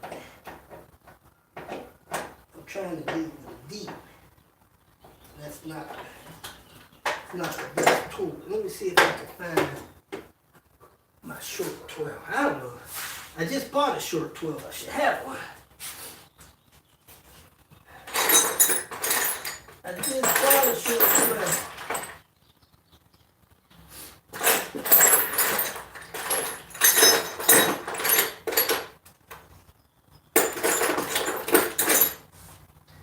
I just bought a short 12. And from the store. I said, hey, I need a short 12. I went to the store and bought it. Now I gotta find it. What I do with it?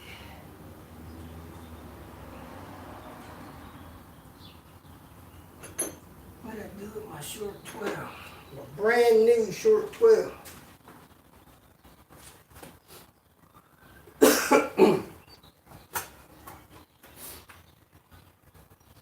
Brand new short 12, what I do with it?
You got the keys to it.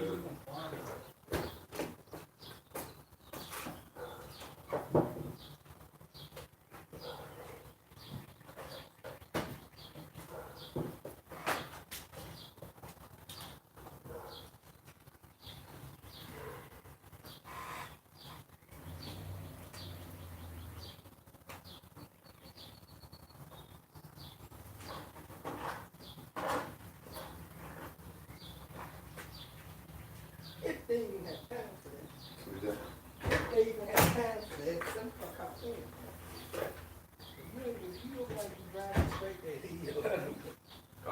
shit, I had buddies and family of mine who had their license redid it or Oh, I see them on the cop shows every day.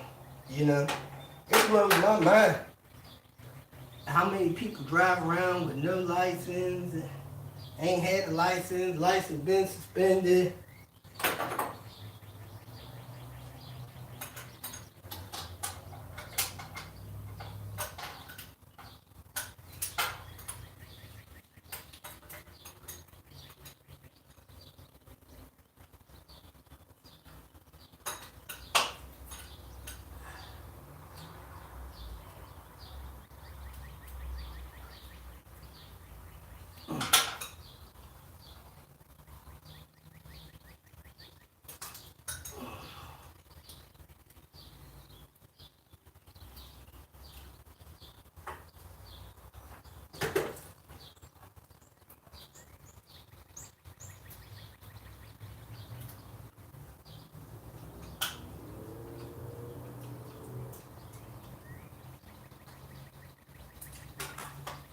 Man, come on.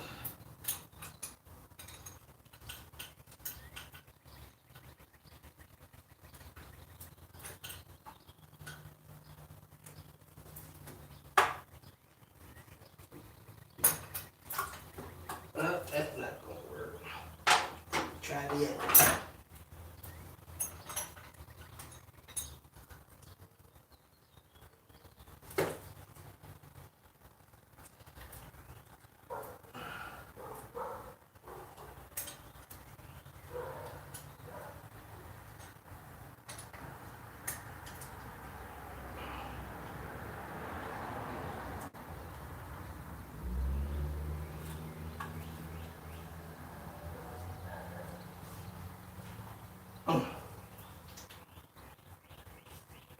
Alright, I got the tool on there.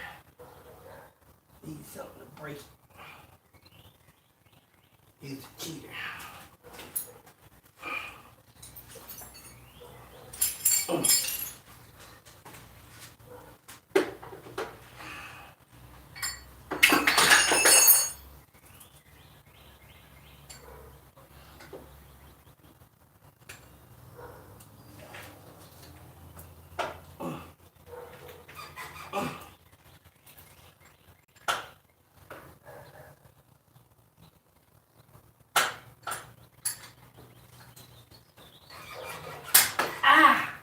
Dang it.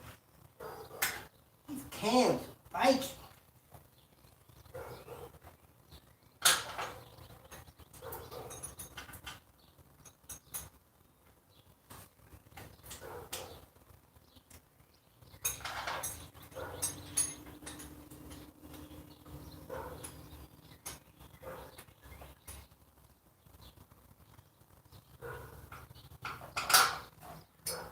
Alright, it's built loose. Time to pop off this top cover.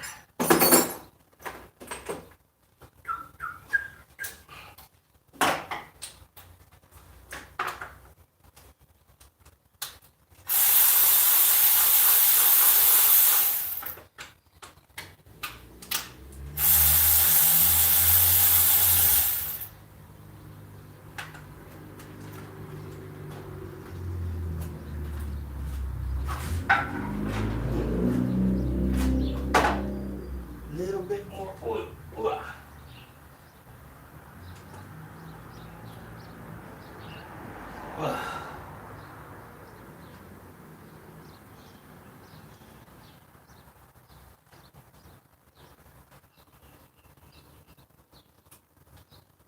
He didn't have another to fill out his part. No. A lot of places don't require notaries. Especially in southern states, they don't give a dang. What is that? Especially those southern states. Well, I guess I'm not trying to do it.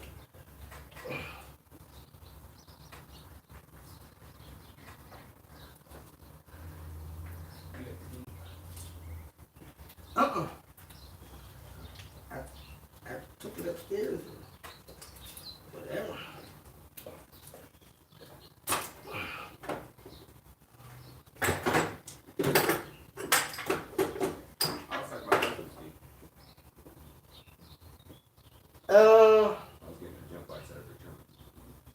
It's probably in ignition.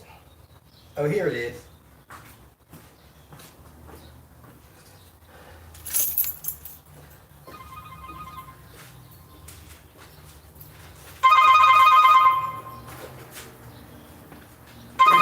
Coming in. I'm gonna have to call him back. I'm about to pull these bolts out of this cam cover.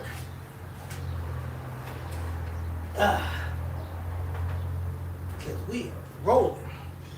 Then I can break the head bolts with. So, this cam cover, my opinion is, this cam cover is glued on with the anaerobic seal.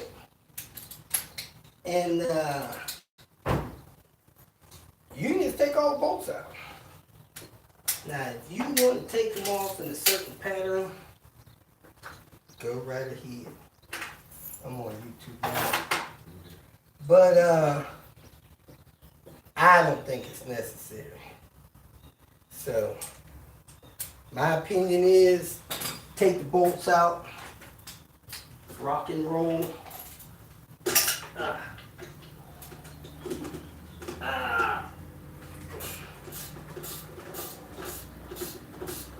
Take the bolts out and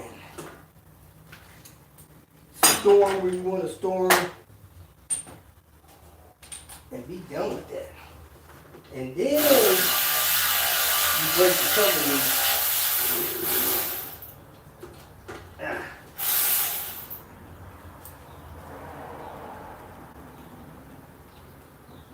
Wow. That happens.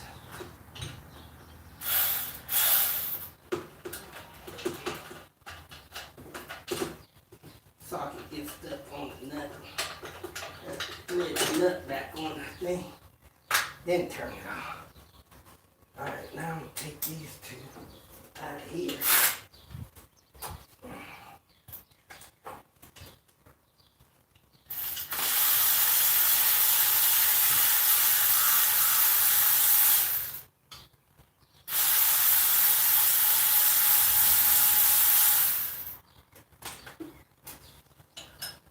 Screw them back in the cam cover. Screw this back on here. So you don't lose this stuff. But me, I don't lose it. Now I got a 14 on the side. I'm going to go ahead and break that loose. And then I'm going to rip those covers out the top. Hey, I got my big 14. My big 1.4 for my head bolts. Boy. Oh, man. Vacuum right there.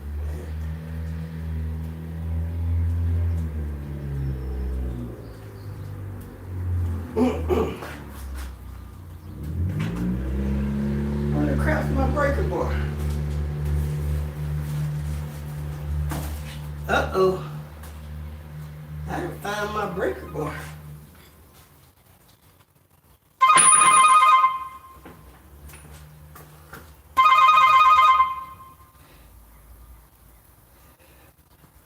Call me back, Andrew.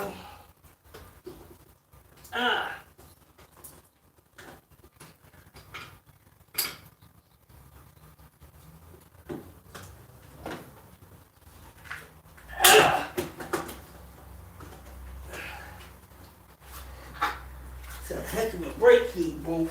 It's a 15. I should have a bunch of 14s around here. That's a 14. We put my 14 on here. Rip that bolt out of there. Or you could put your ratchet bolt over there. Let me try my ratchet. 14 if I got it. Easy.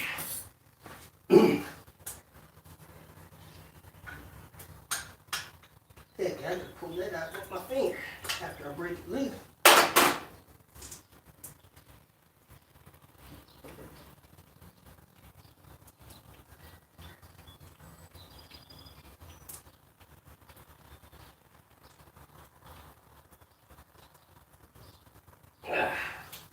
Running out of space here, people.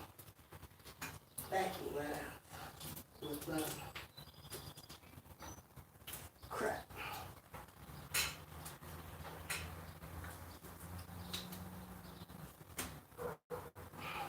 Can't reach for me. Vacuum line away.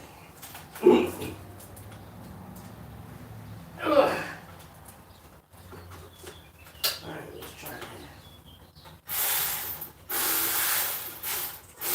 There we go.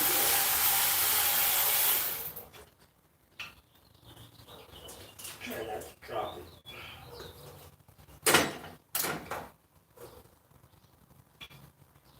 I can see my cam sensor plug is cracked. I'm gonna need to, what do we call that? Epoxy that. I believe I have some epoxy. Alright, let me get these screws out of here.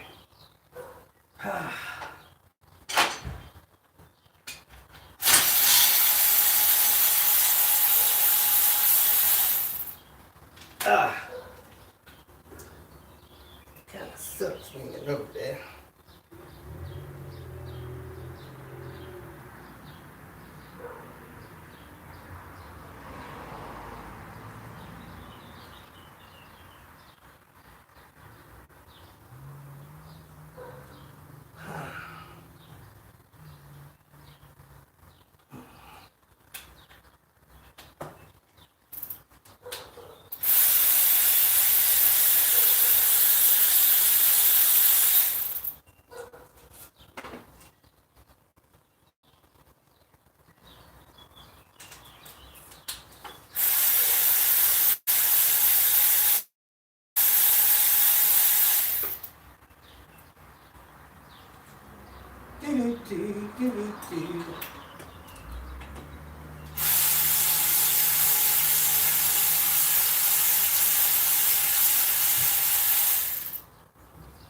My battery running down. Oh man, I'm on one.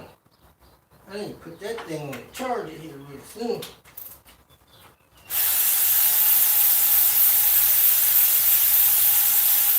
It was on 2 when I started. Should have charged it up before I got going.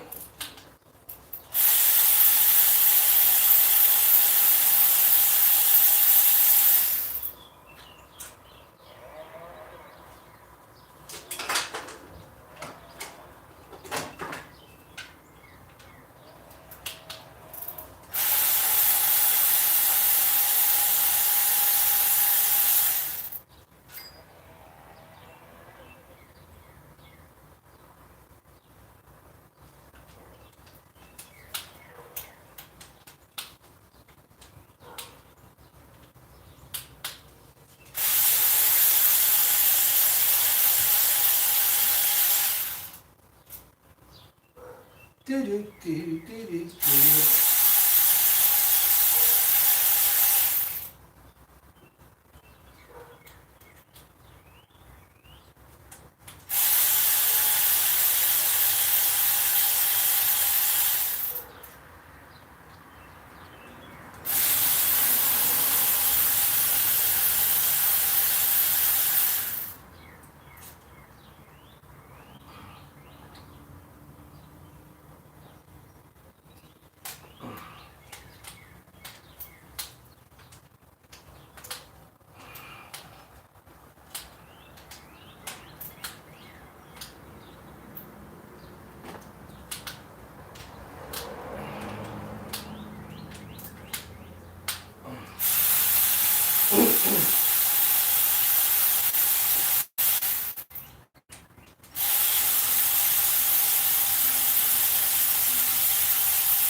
My battery is real low. About to put this thing on the charger. Oh man, let me put this on the charger. No, this charger is firing up. Huh? Yeah, you can. stay on there, fire right up. You can pull that off. As quick as you can, pull that off. That's what it's from.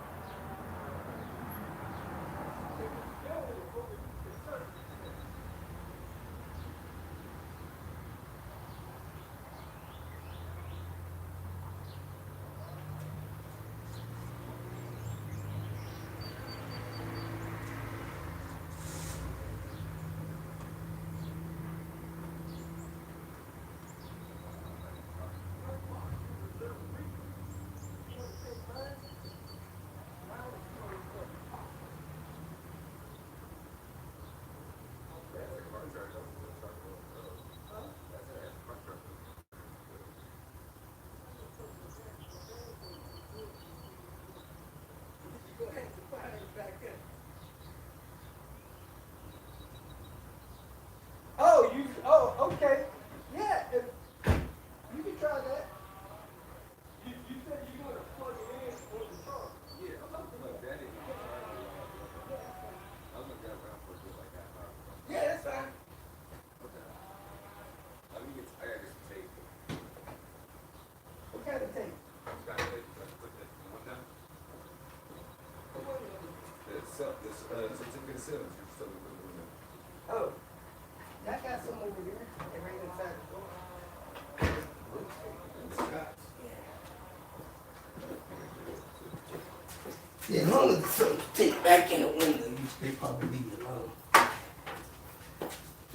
All right, let me see if I can get this thing charging.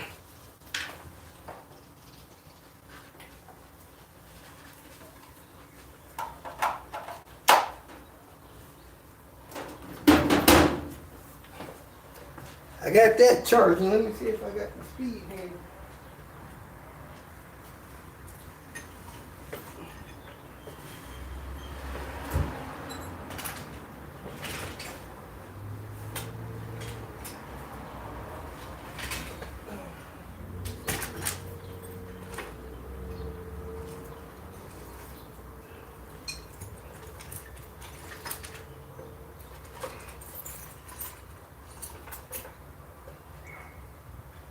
Breaker bar, a speed handle. It's an old military tool. Speed handle, man.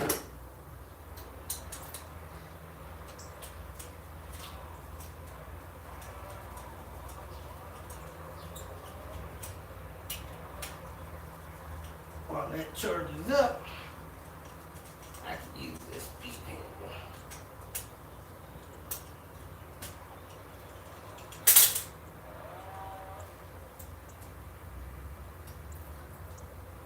Ooh, that feels pretty.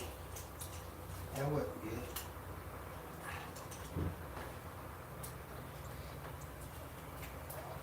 That feels a little pretty.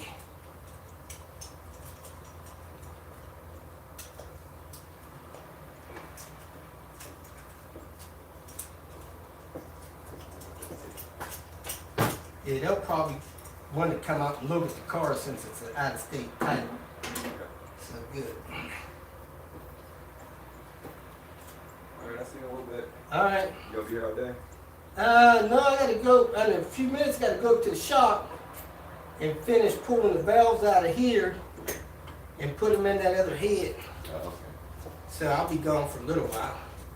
I'll be back after like 5-ish. Oh, yeah, I'll be back by then. That's my meeting then. Alright. I'll pull that cash out today too. All right, cool. Like 475. Cool.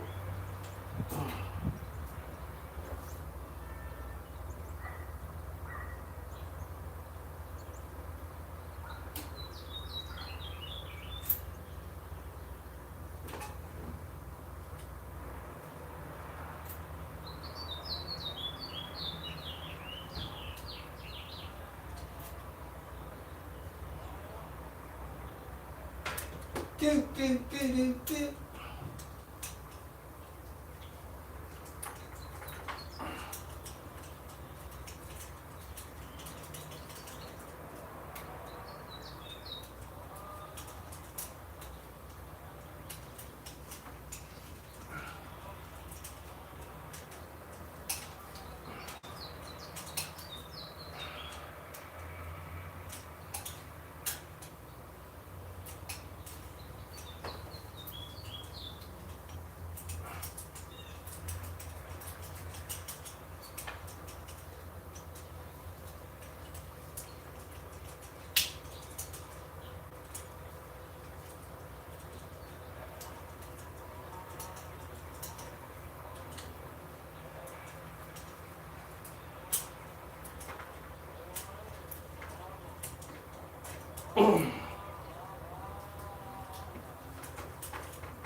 owe you my heart.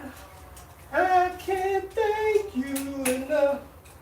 Even if I tried, Lord, you've been so good. You've been so good. You've been so good to me.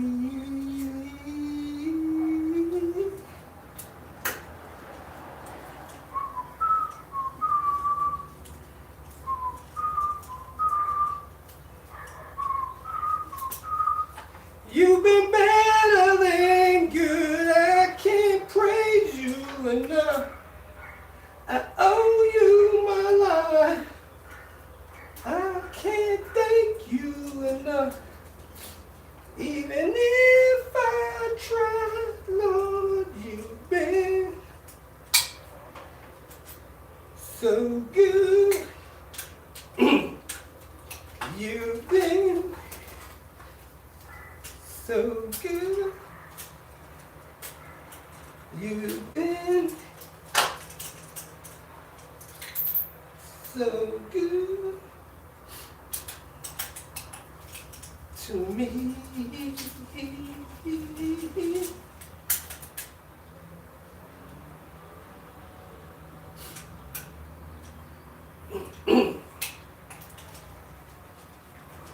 I can't thank you enough. Even if I tried, Lord.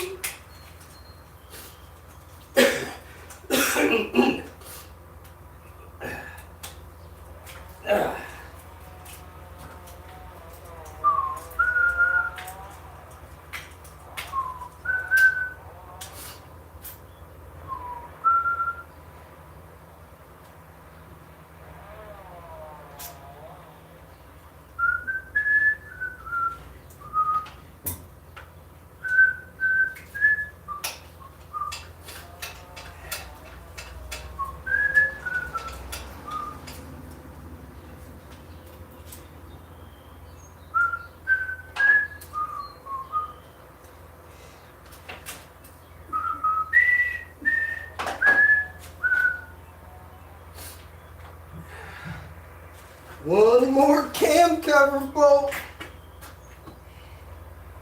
I'm looking for my 10 set.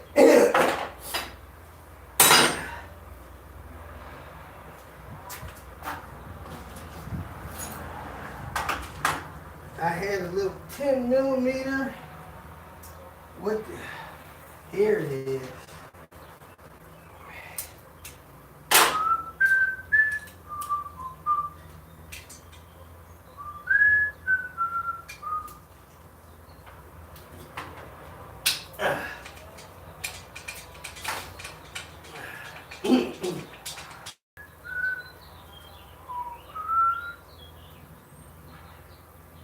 All right, we are ready to pop the cam cover. Now, I have actually, believe it or not, tried to pop the cam cover with a bolt in it.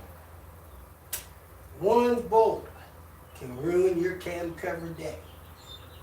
So be extra careful. These two could be in there, those two ground straps can be in there, but the rest of them can't.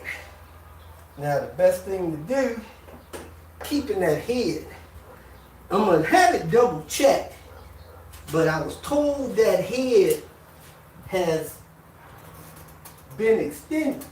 Its life expectancy is gone. So I'm looking for, here it is, my standard extension. I'm gonna put it in this pry point. I'm gonna put another extension in this other pry point and try to break it loose. I'm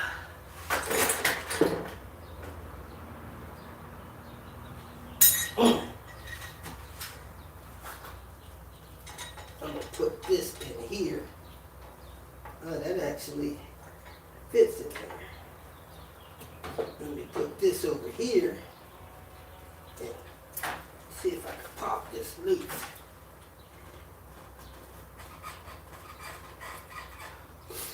Now, sometimes I roll the cams to pop those loose. Let me see if I can do that. Roll the cam here.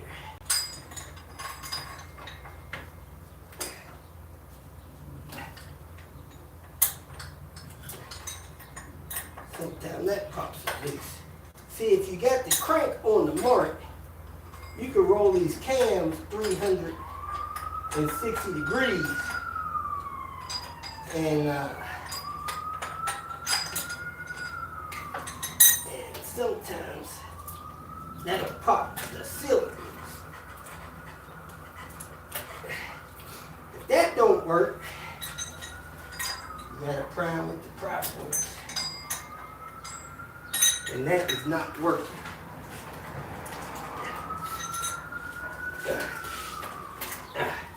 Okay, so I need to get something in here tighter on the pry points.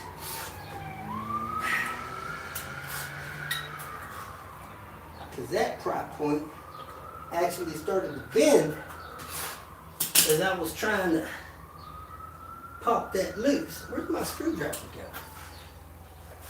Let me try this.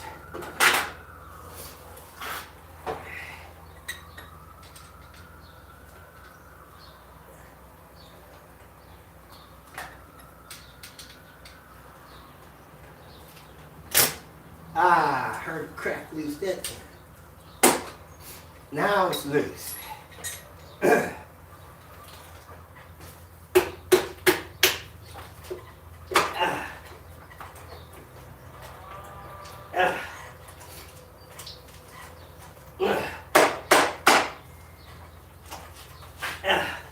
Now it's loose front and back. So you want to lift this thing up from the front so you don't jack up these loads.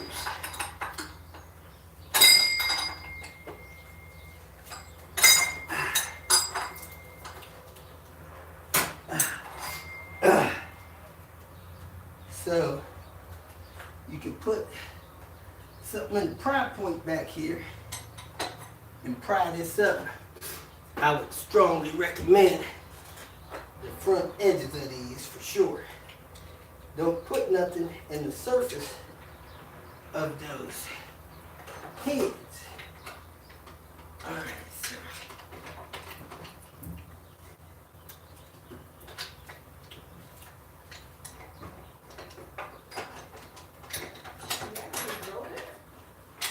you ain't have a choice. Let's see about the water. There it goes.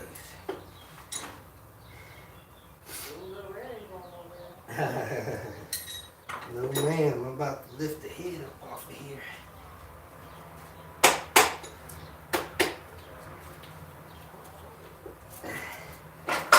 Alright.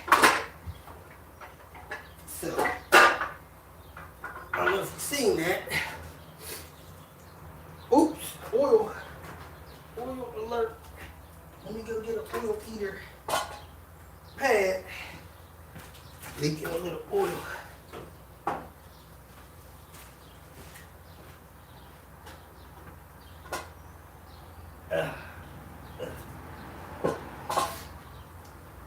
So, after I got the cam cover loose, I lifted the cam up. This one's actually stuck a little bit in his head. So I need to turn this up and out of here. It's binding a little bit. It just takes a little bit to get him stuck. So, trying to lift it up out of here. So you don't mess up the head. So you pull it, there it goes. I got it up out of there. This one is out. So I lifted the head up, the top of the cam cover, and then I held the cam cover and I smacked the cam back down out of the cover, and I didn't break my loads. So you don't want to break your loads. All right, so where am I at here? I need another oil eater pad. Set these cams on.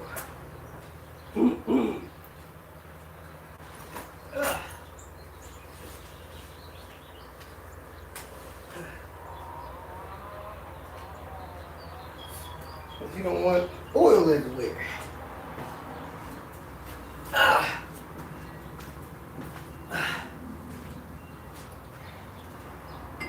Still got the seals and the hardware on them.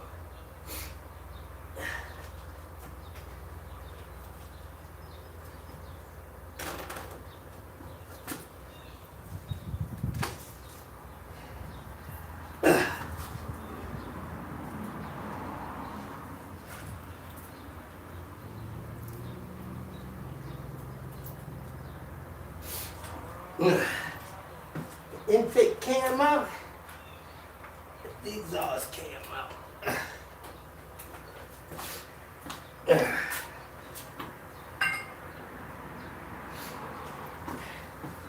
All right, next, I'm gonna lift all the, man, this oil looks like it just has a touch of coolant in it. It's not black the way it should be, but it's pretty dark.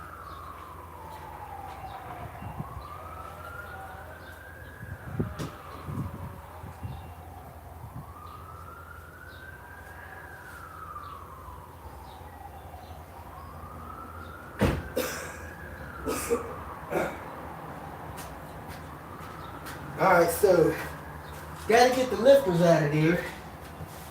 I normally put the lifters in a coffee can.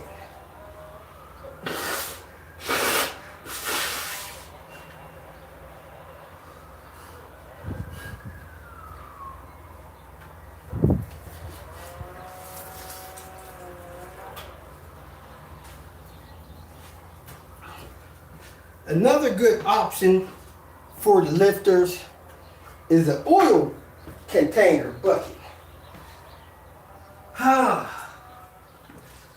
Let me open the trunk of this car. There's probably an oil container in this car.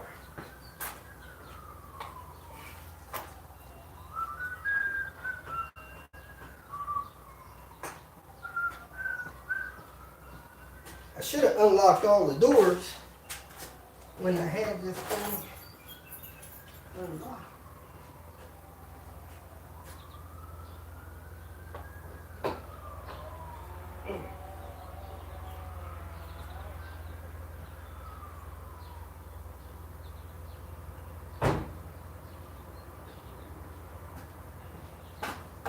So you take an oil bucket like this, cut it in half, not that way, cut it this way.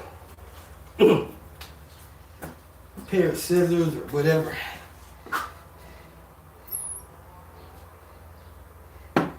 Cut away from you. Actually, scissors are probably better and safer. Because you're not trying to kill yourself here. Cut your stomach open or something.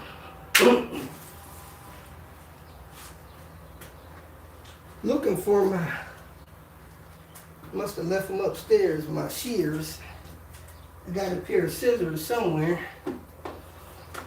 but I'm gonna cut this thing open. Let me get a sharp razor, fresh sharp razor, cut this open. Cut it away from me. So many doors you open, so many ways you made.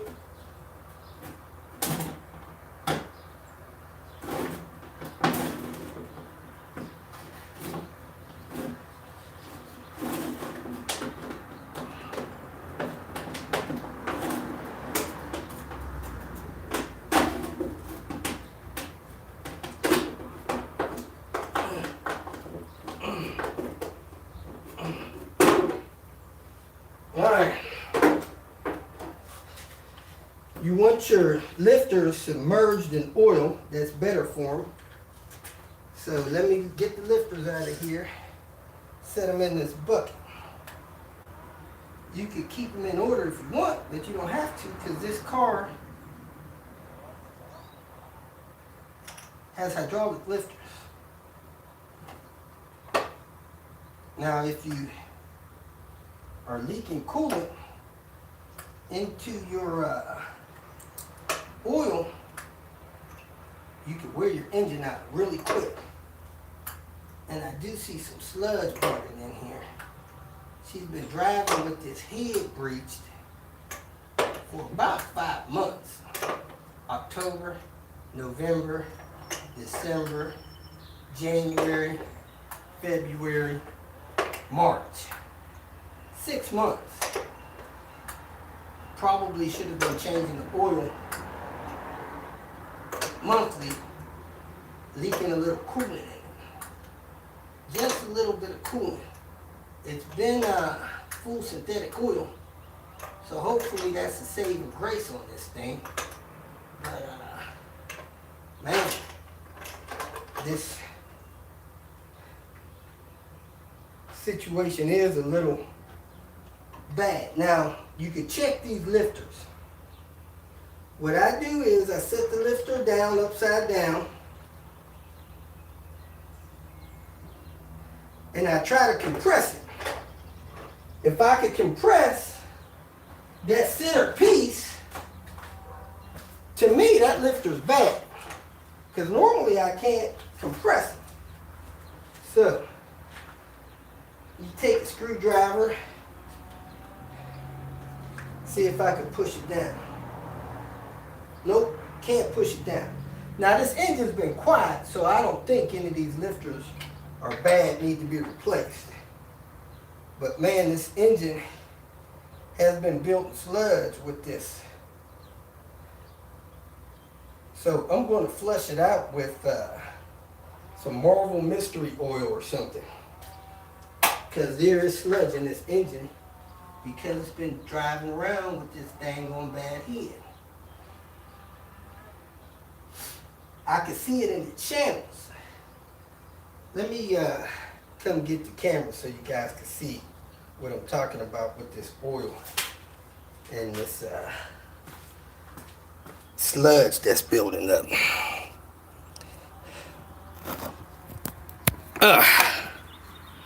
So, get the cover off. See that sludge building up? That is not good. And it's building up all through the engine. I've never seen this before in a Volvo.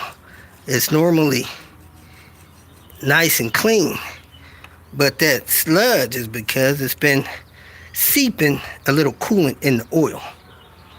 Now there's not a lot in the channels, but I could probably check the oil pan, make sure there ain't nothing there. See how thick that is? That's not running off.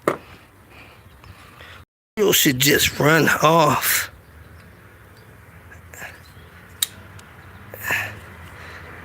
That stuff is thicker than it probably should be.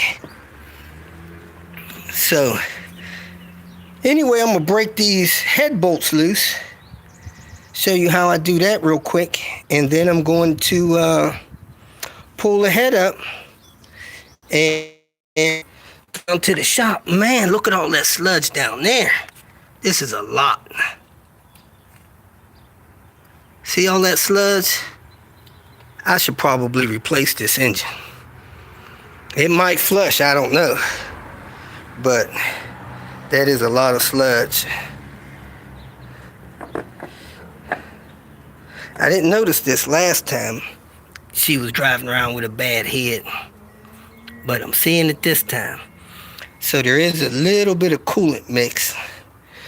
Last time she only had combustion gases. This time she's having a little coolant mix. So I might need to drop the pan and flush this out. Let me set this back up here and break these bolts loose and go from there.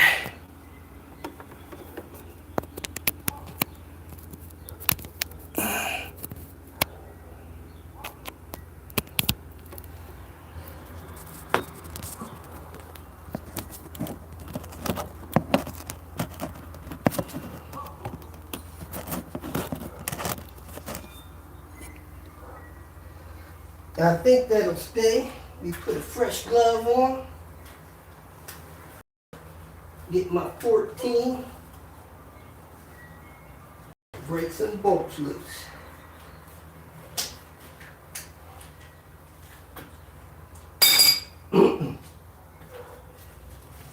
Now, if you're going to keep this head, you want to break these bolts loose. Man, sludge down there. You want to break these bolts loose a certain way. I should probably replace this freaking engine. May end up having to do that if it don't flush out. Quarter turn each bolt.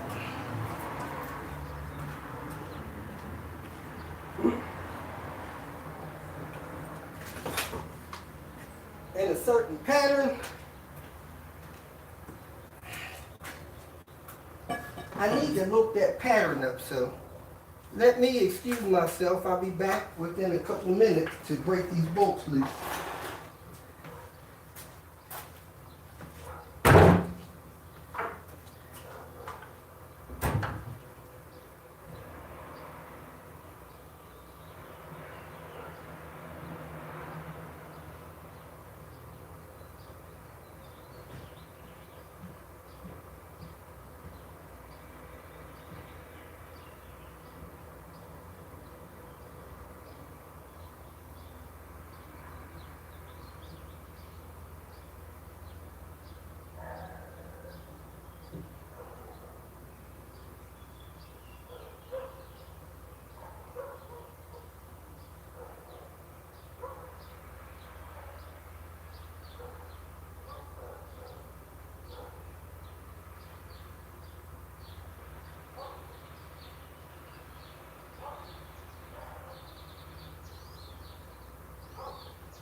Alright, you start from the outside, work your way in on removing bolts.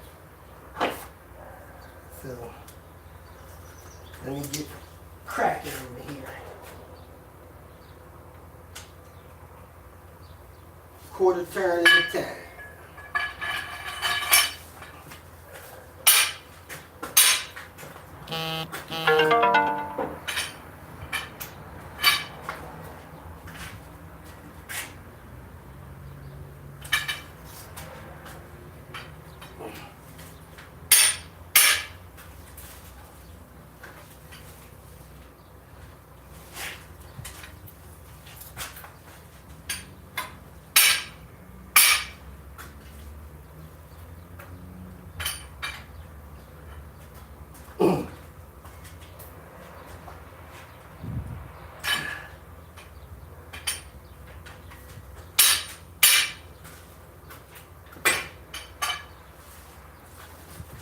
Damn. Hit on this dang thing again. Hate that.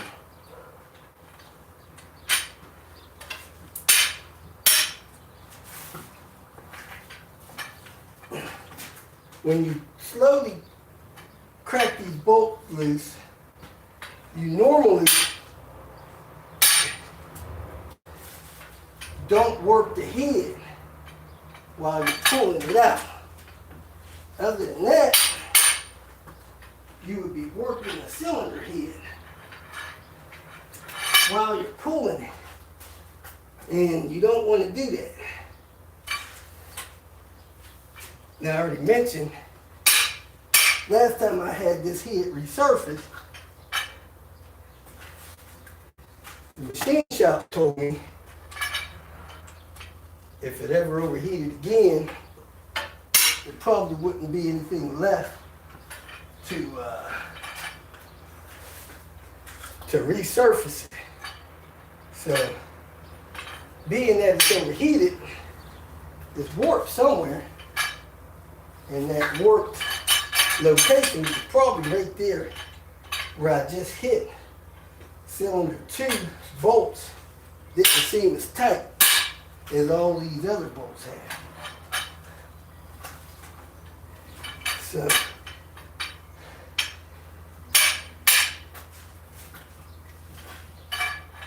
all right, that's the first pass. Let me get a drink of water and hit my second pass.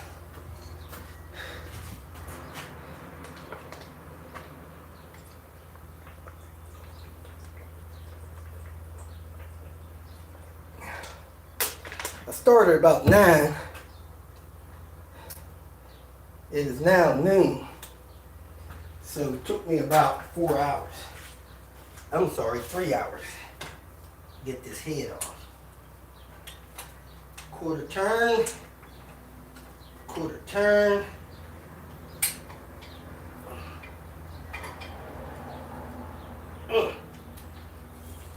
Can't reach it back. Here it is. Quarter turn, quarter turn.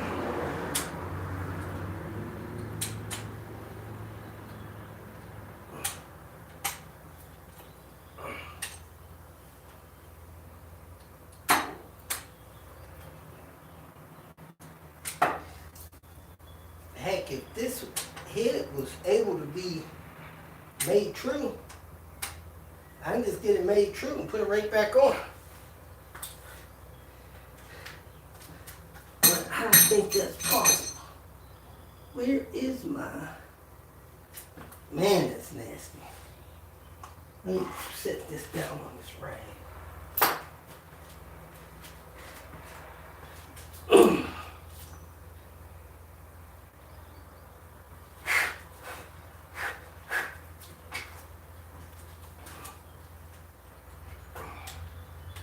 Ah, my battery's probably charged now. Full charge.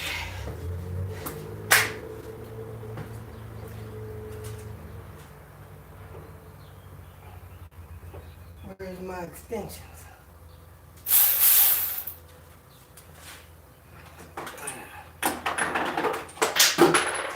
Yay, it made it to the ground. I like it when they make it to the ground.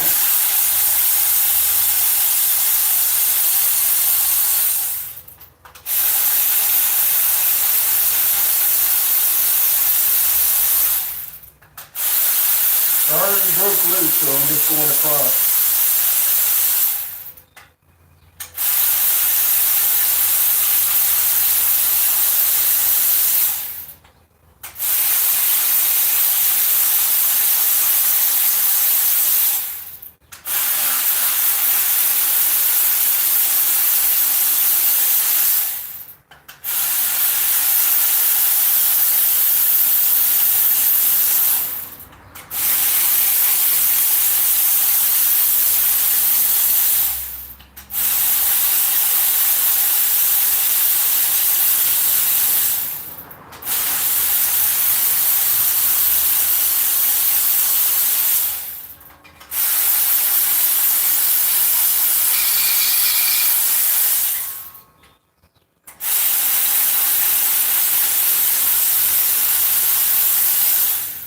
This would have been a good engine. I kind of kicked myself for not doing a compression test, because if you got bad oil circulation, you can have wear in the engine, and that wear could be causing problems with compression, bearing wear, and everything.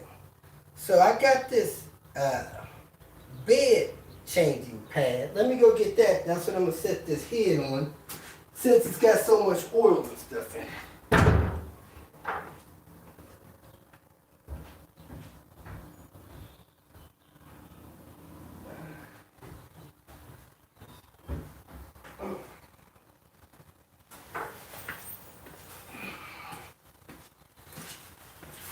So this kind of a medical bed changing pad. I'm gonna set this head on there. So I don't get any oil anywhere. Probably fold it that way. Now this head should break free. Lift up.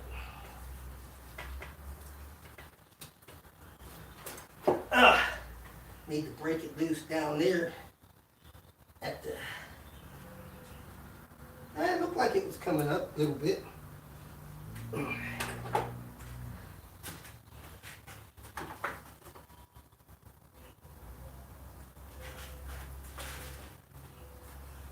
was I at here?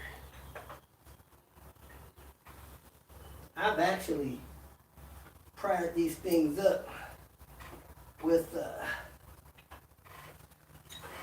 freaking pry bars against the header and broke the header. Mostly out the junkyard. It just broke free with that on the end. So let me lift this head up and out of here, and we'll be ready to go to the shop.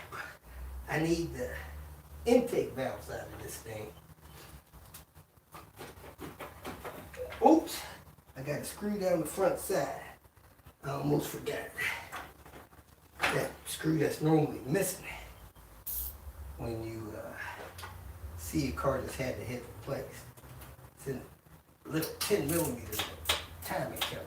Oh, I need to lift these head bolts out too.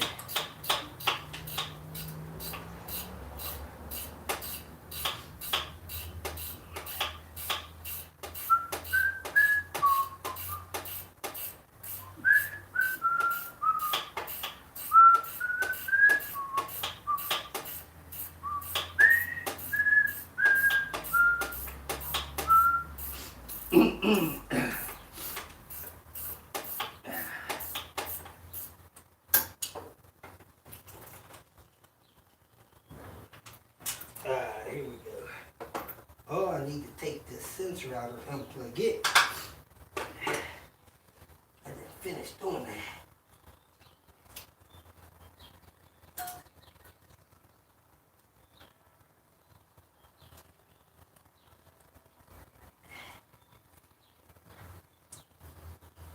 Come on, man. Come on. Keep working.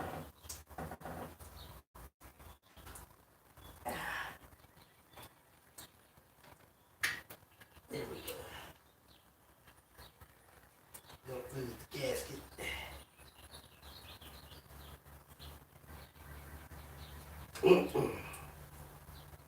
Yeah.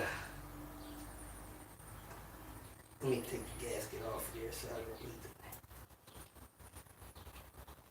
Can't get it off now. Temp sensor gasket. Alright.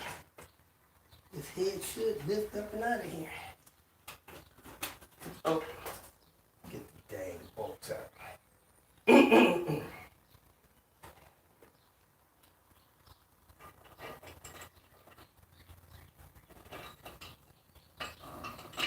I do not reuse head bolts.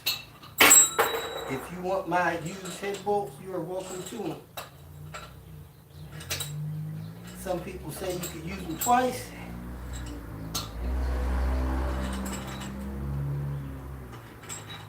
I like doing the job, but not enough to break a bolt while it's being torqued in.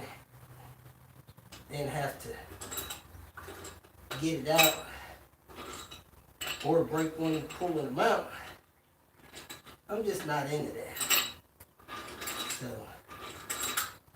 you can reuse head bolts. I pass.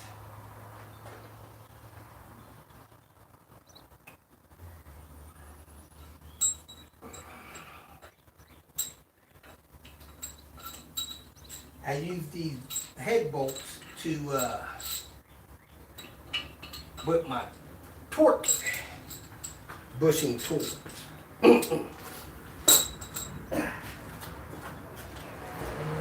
Now the head should come up nice and easy. Let me soak some of this oil up first. I don't want it spilling everywhere.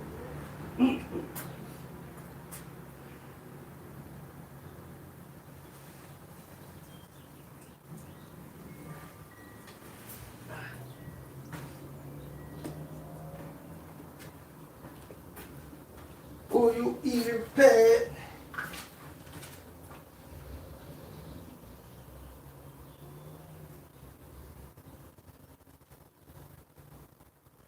Most of the passages are still there.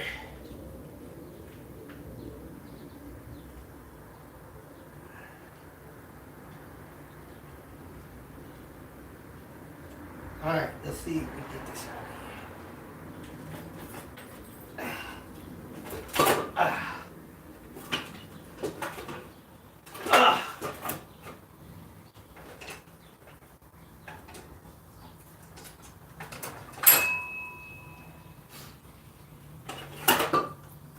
There we go, people.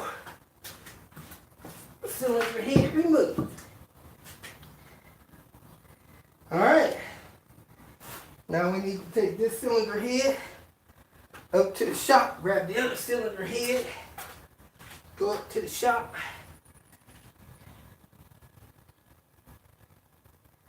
Very little carbon buildup on these pistons.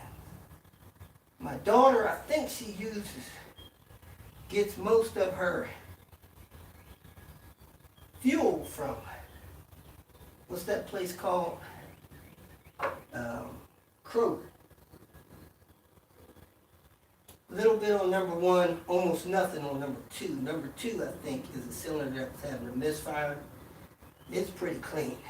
Let me bring you over here to see this, and we'll call it a morning. Now, I may come live again in about 3-4 hours when I go to put this cylinder head back on. So, appreciate everybody's watching. Let's go ahead, see, so you can see the cylinder has been removed. Little bit of carbon on 1, almost nothing on 2. I'm sorry that's not as clean as it should be. Something strange going on 4 and almost nothing on 5. So thanks for tuning in. I'll catch you guys later.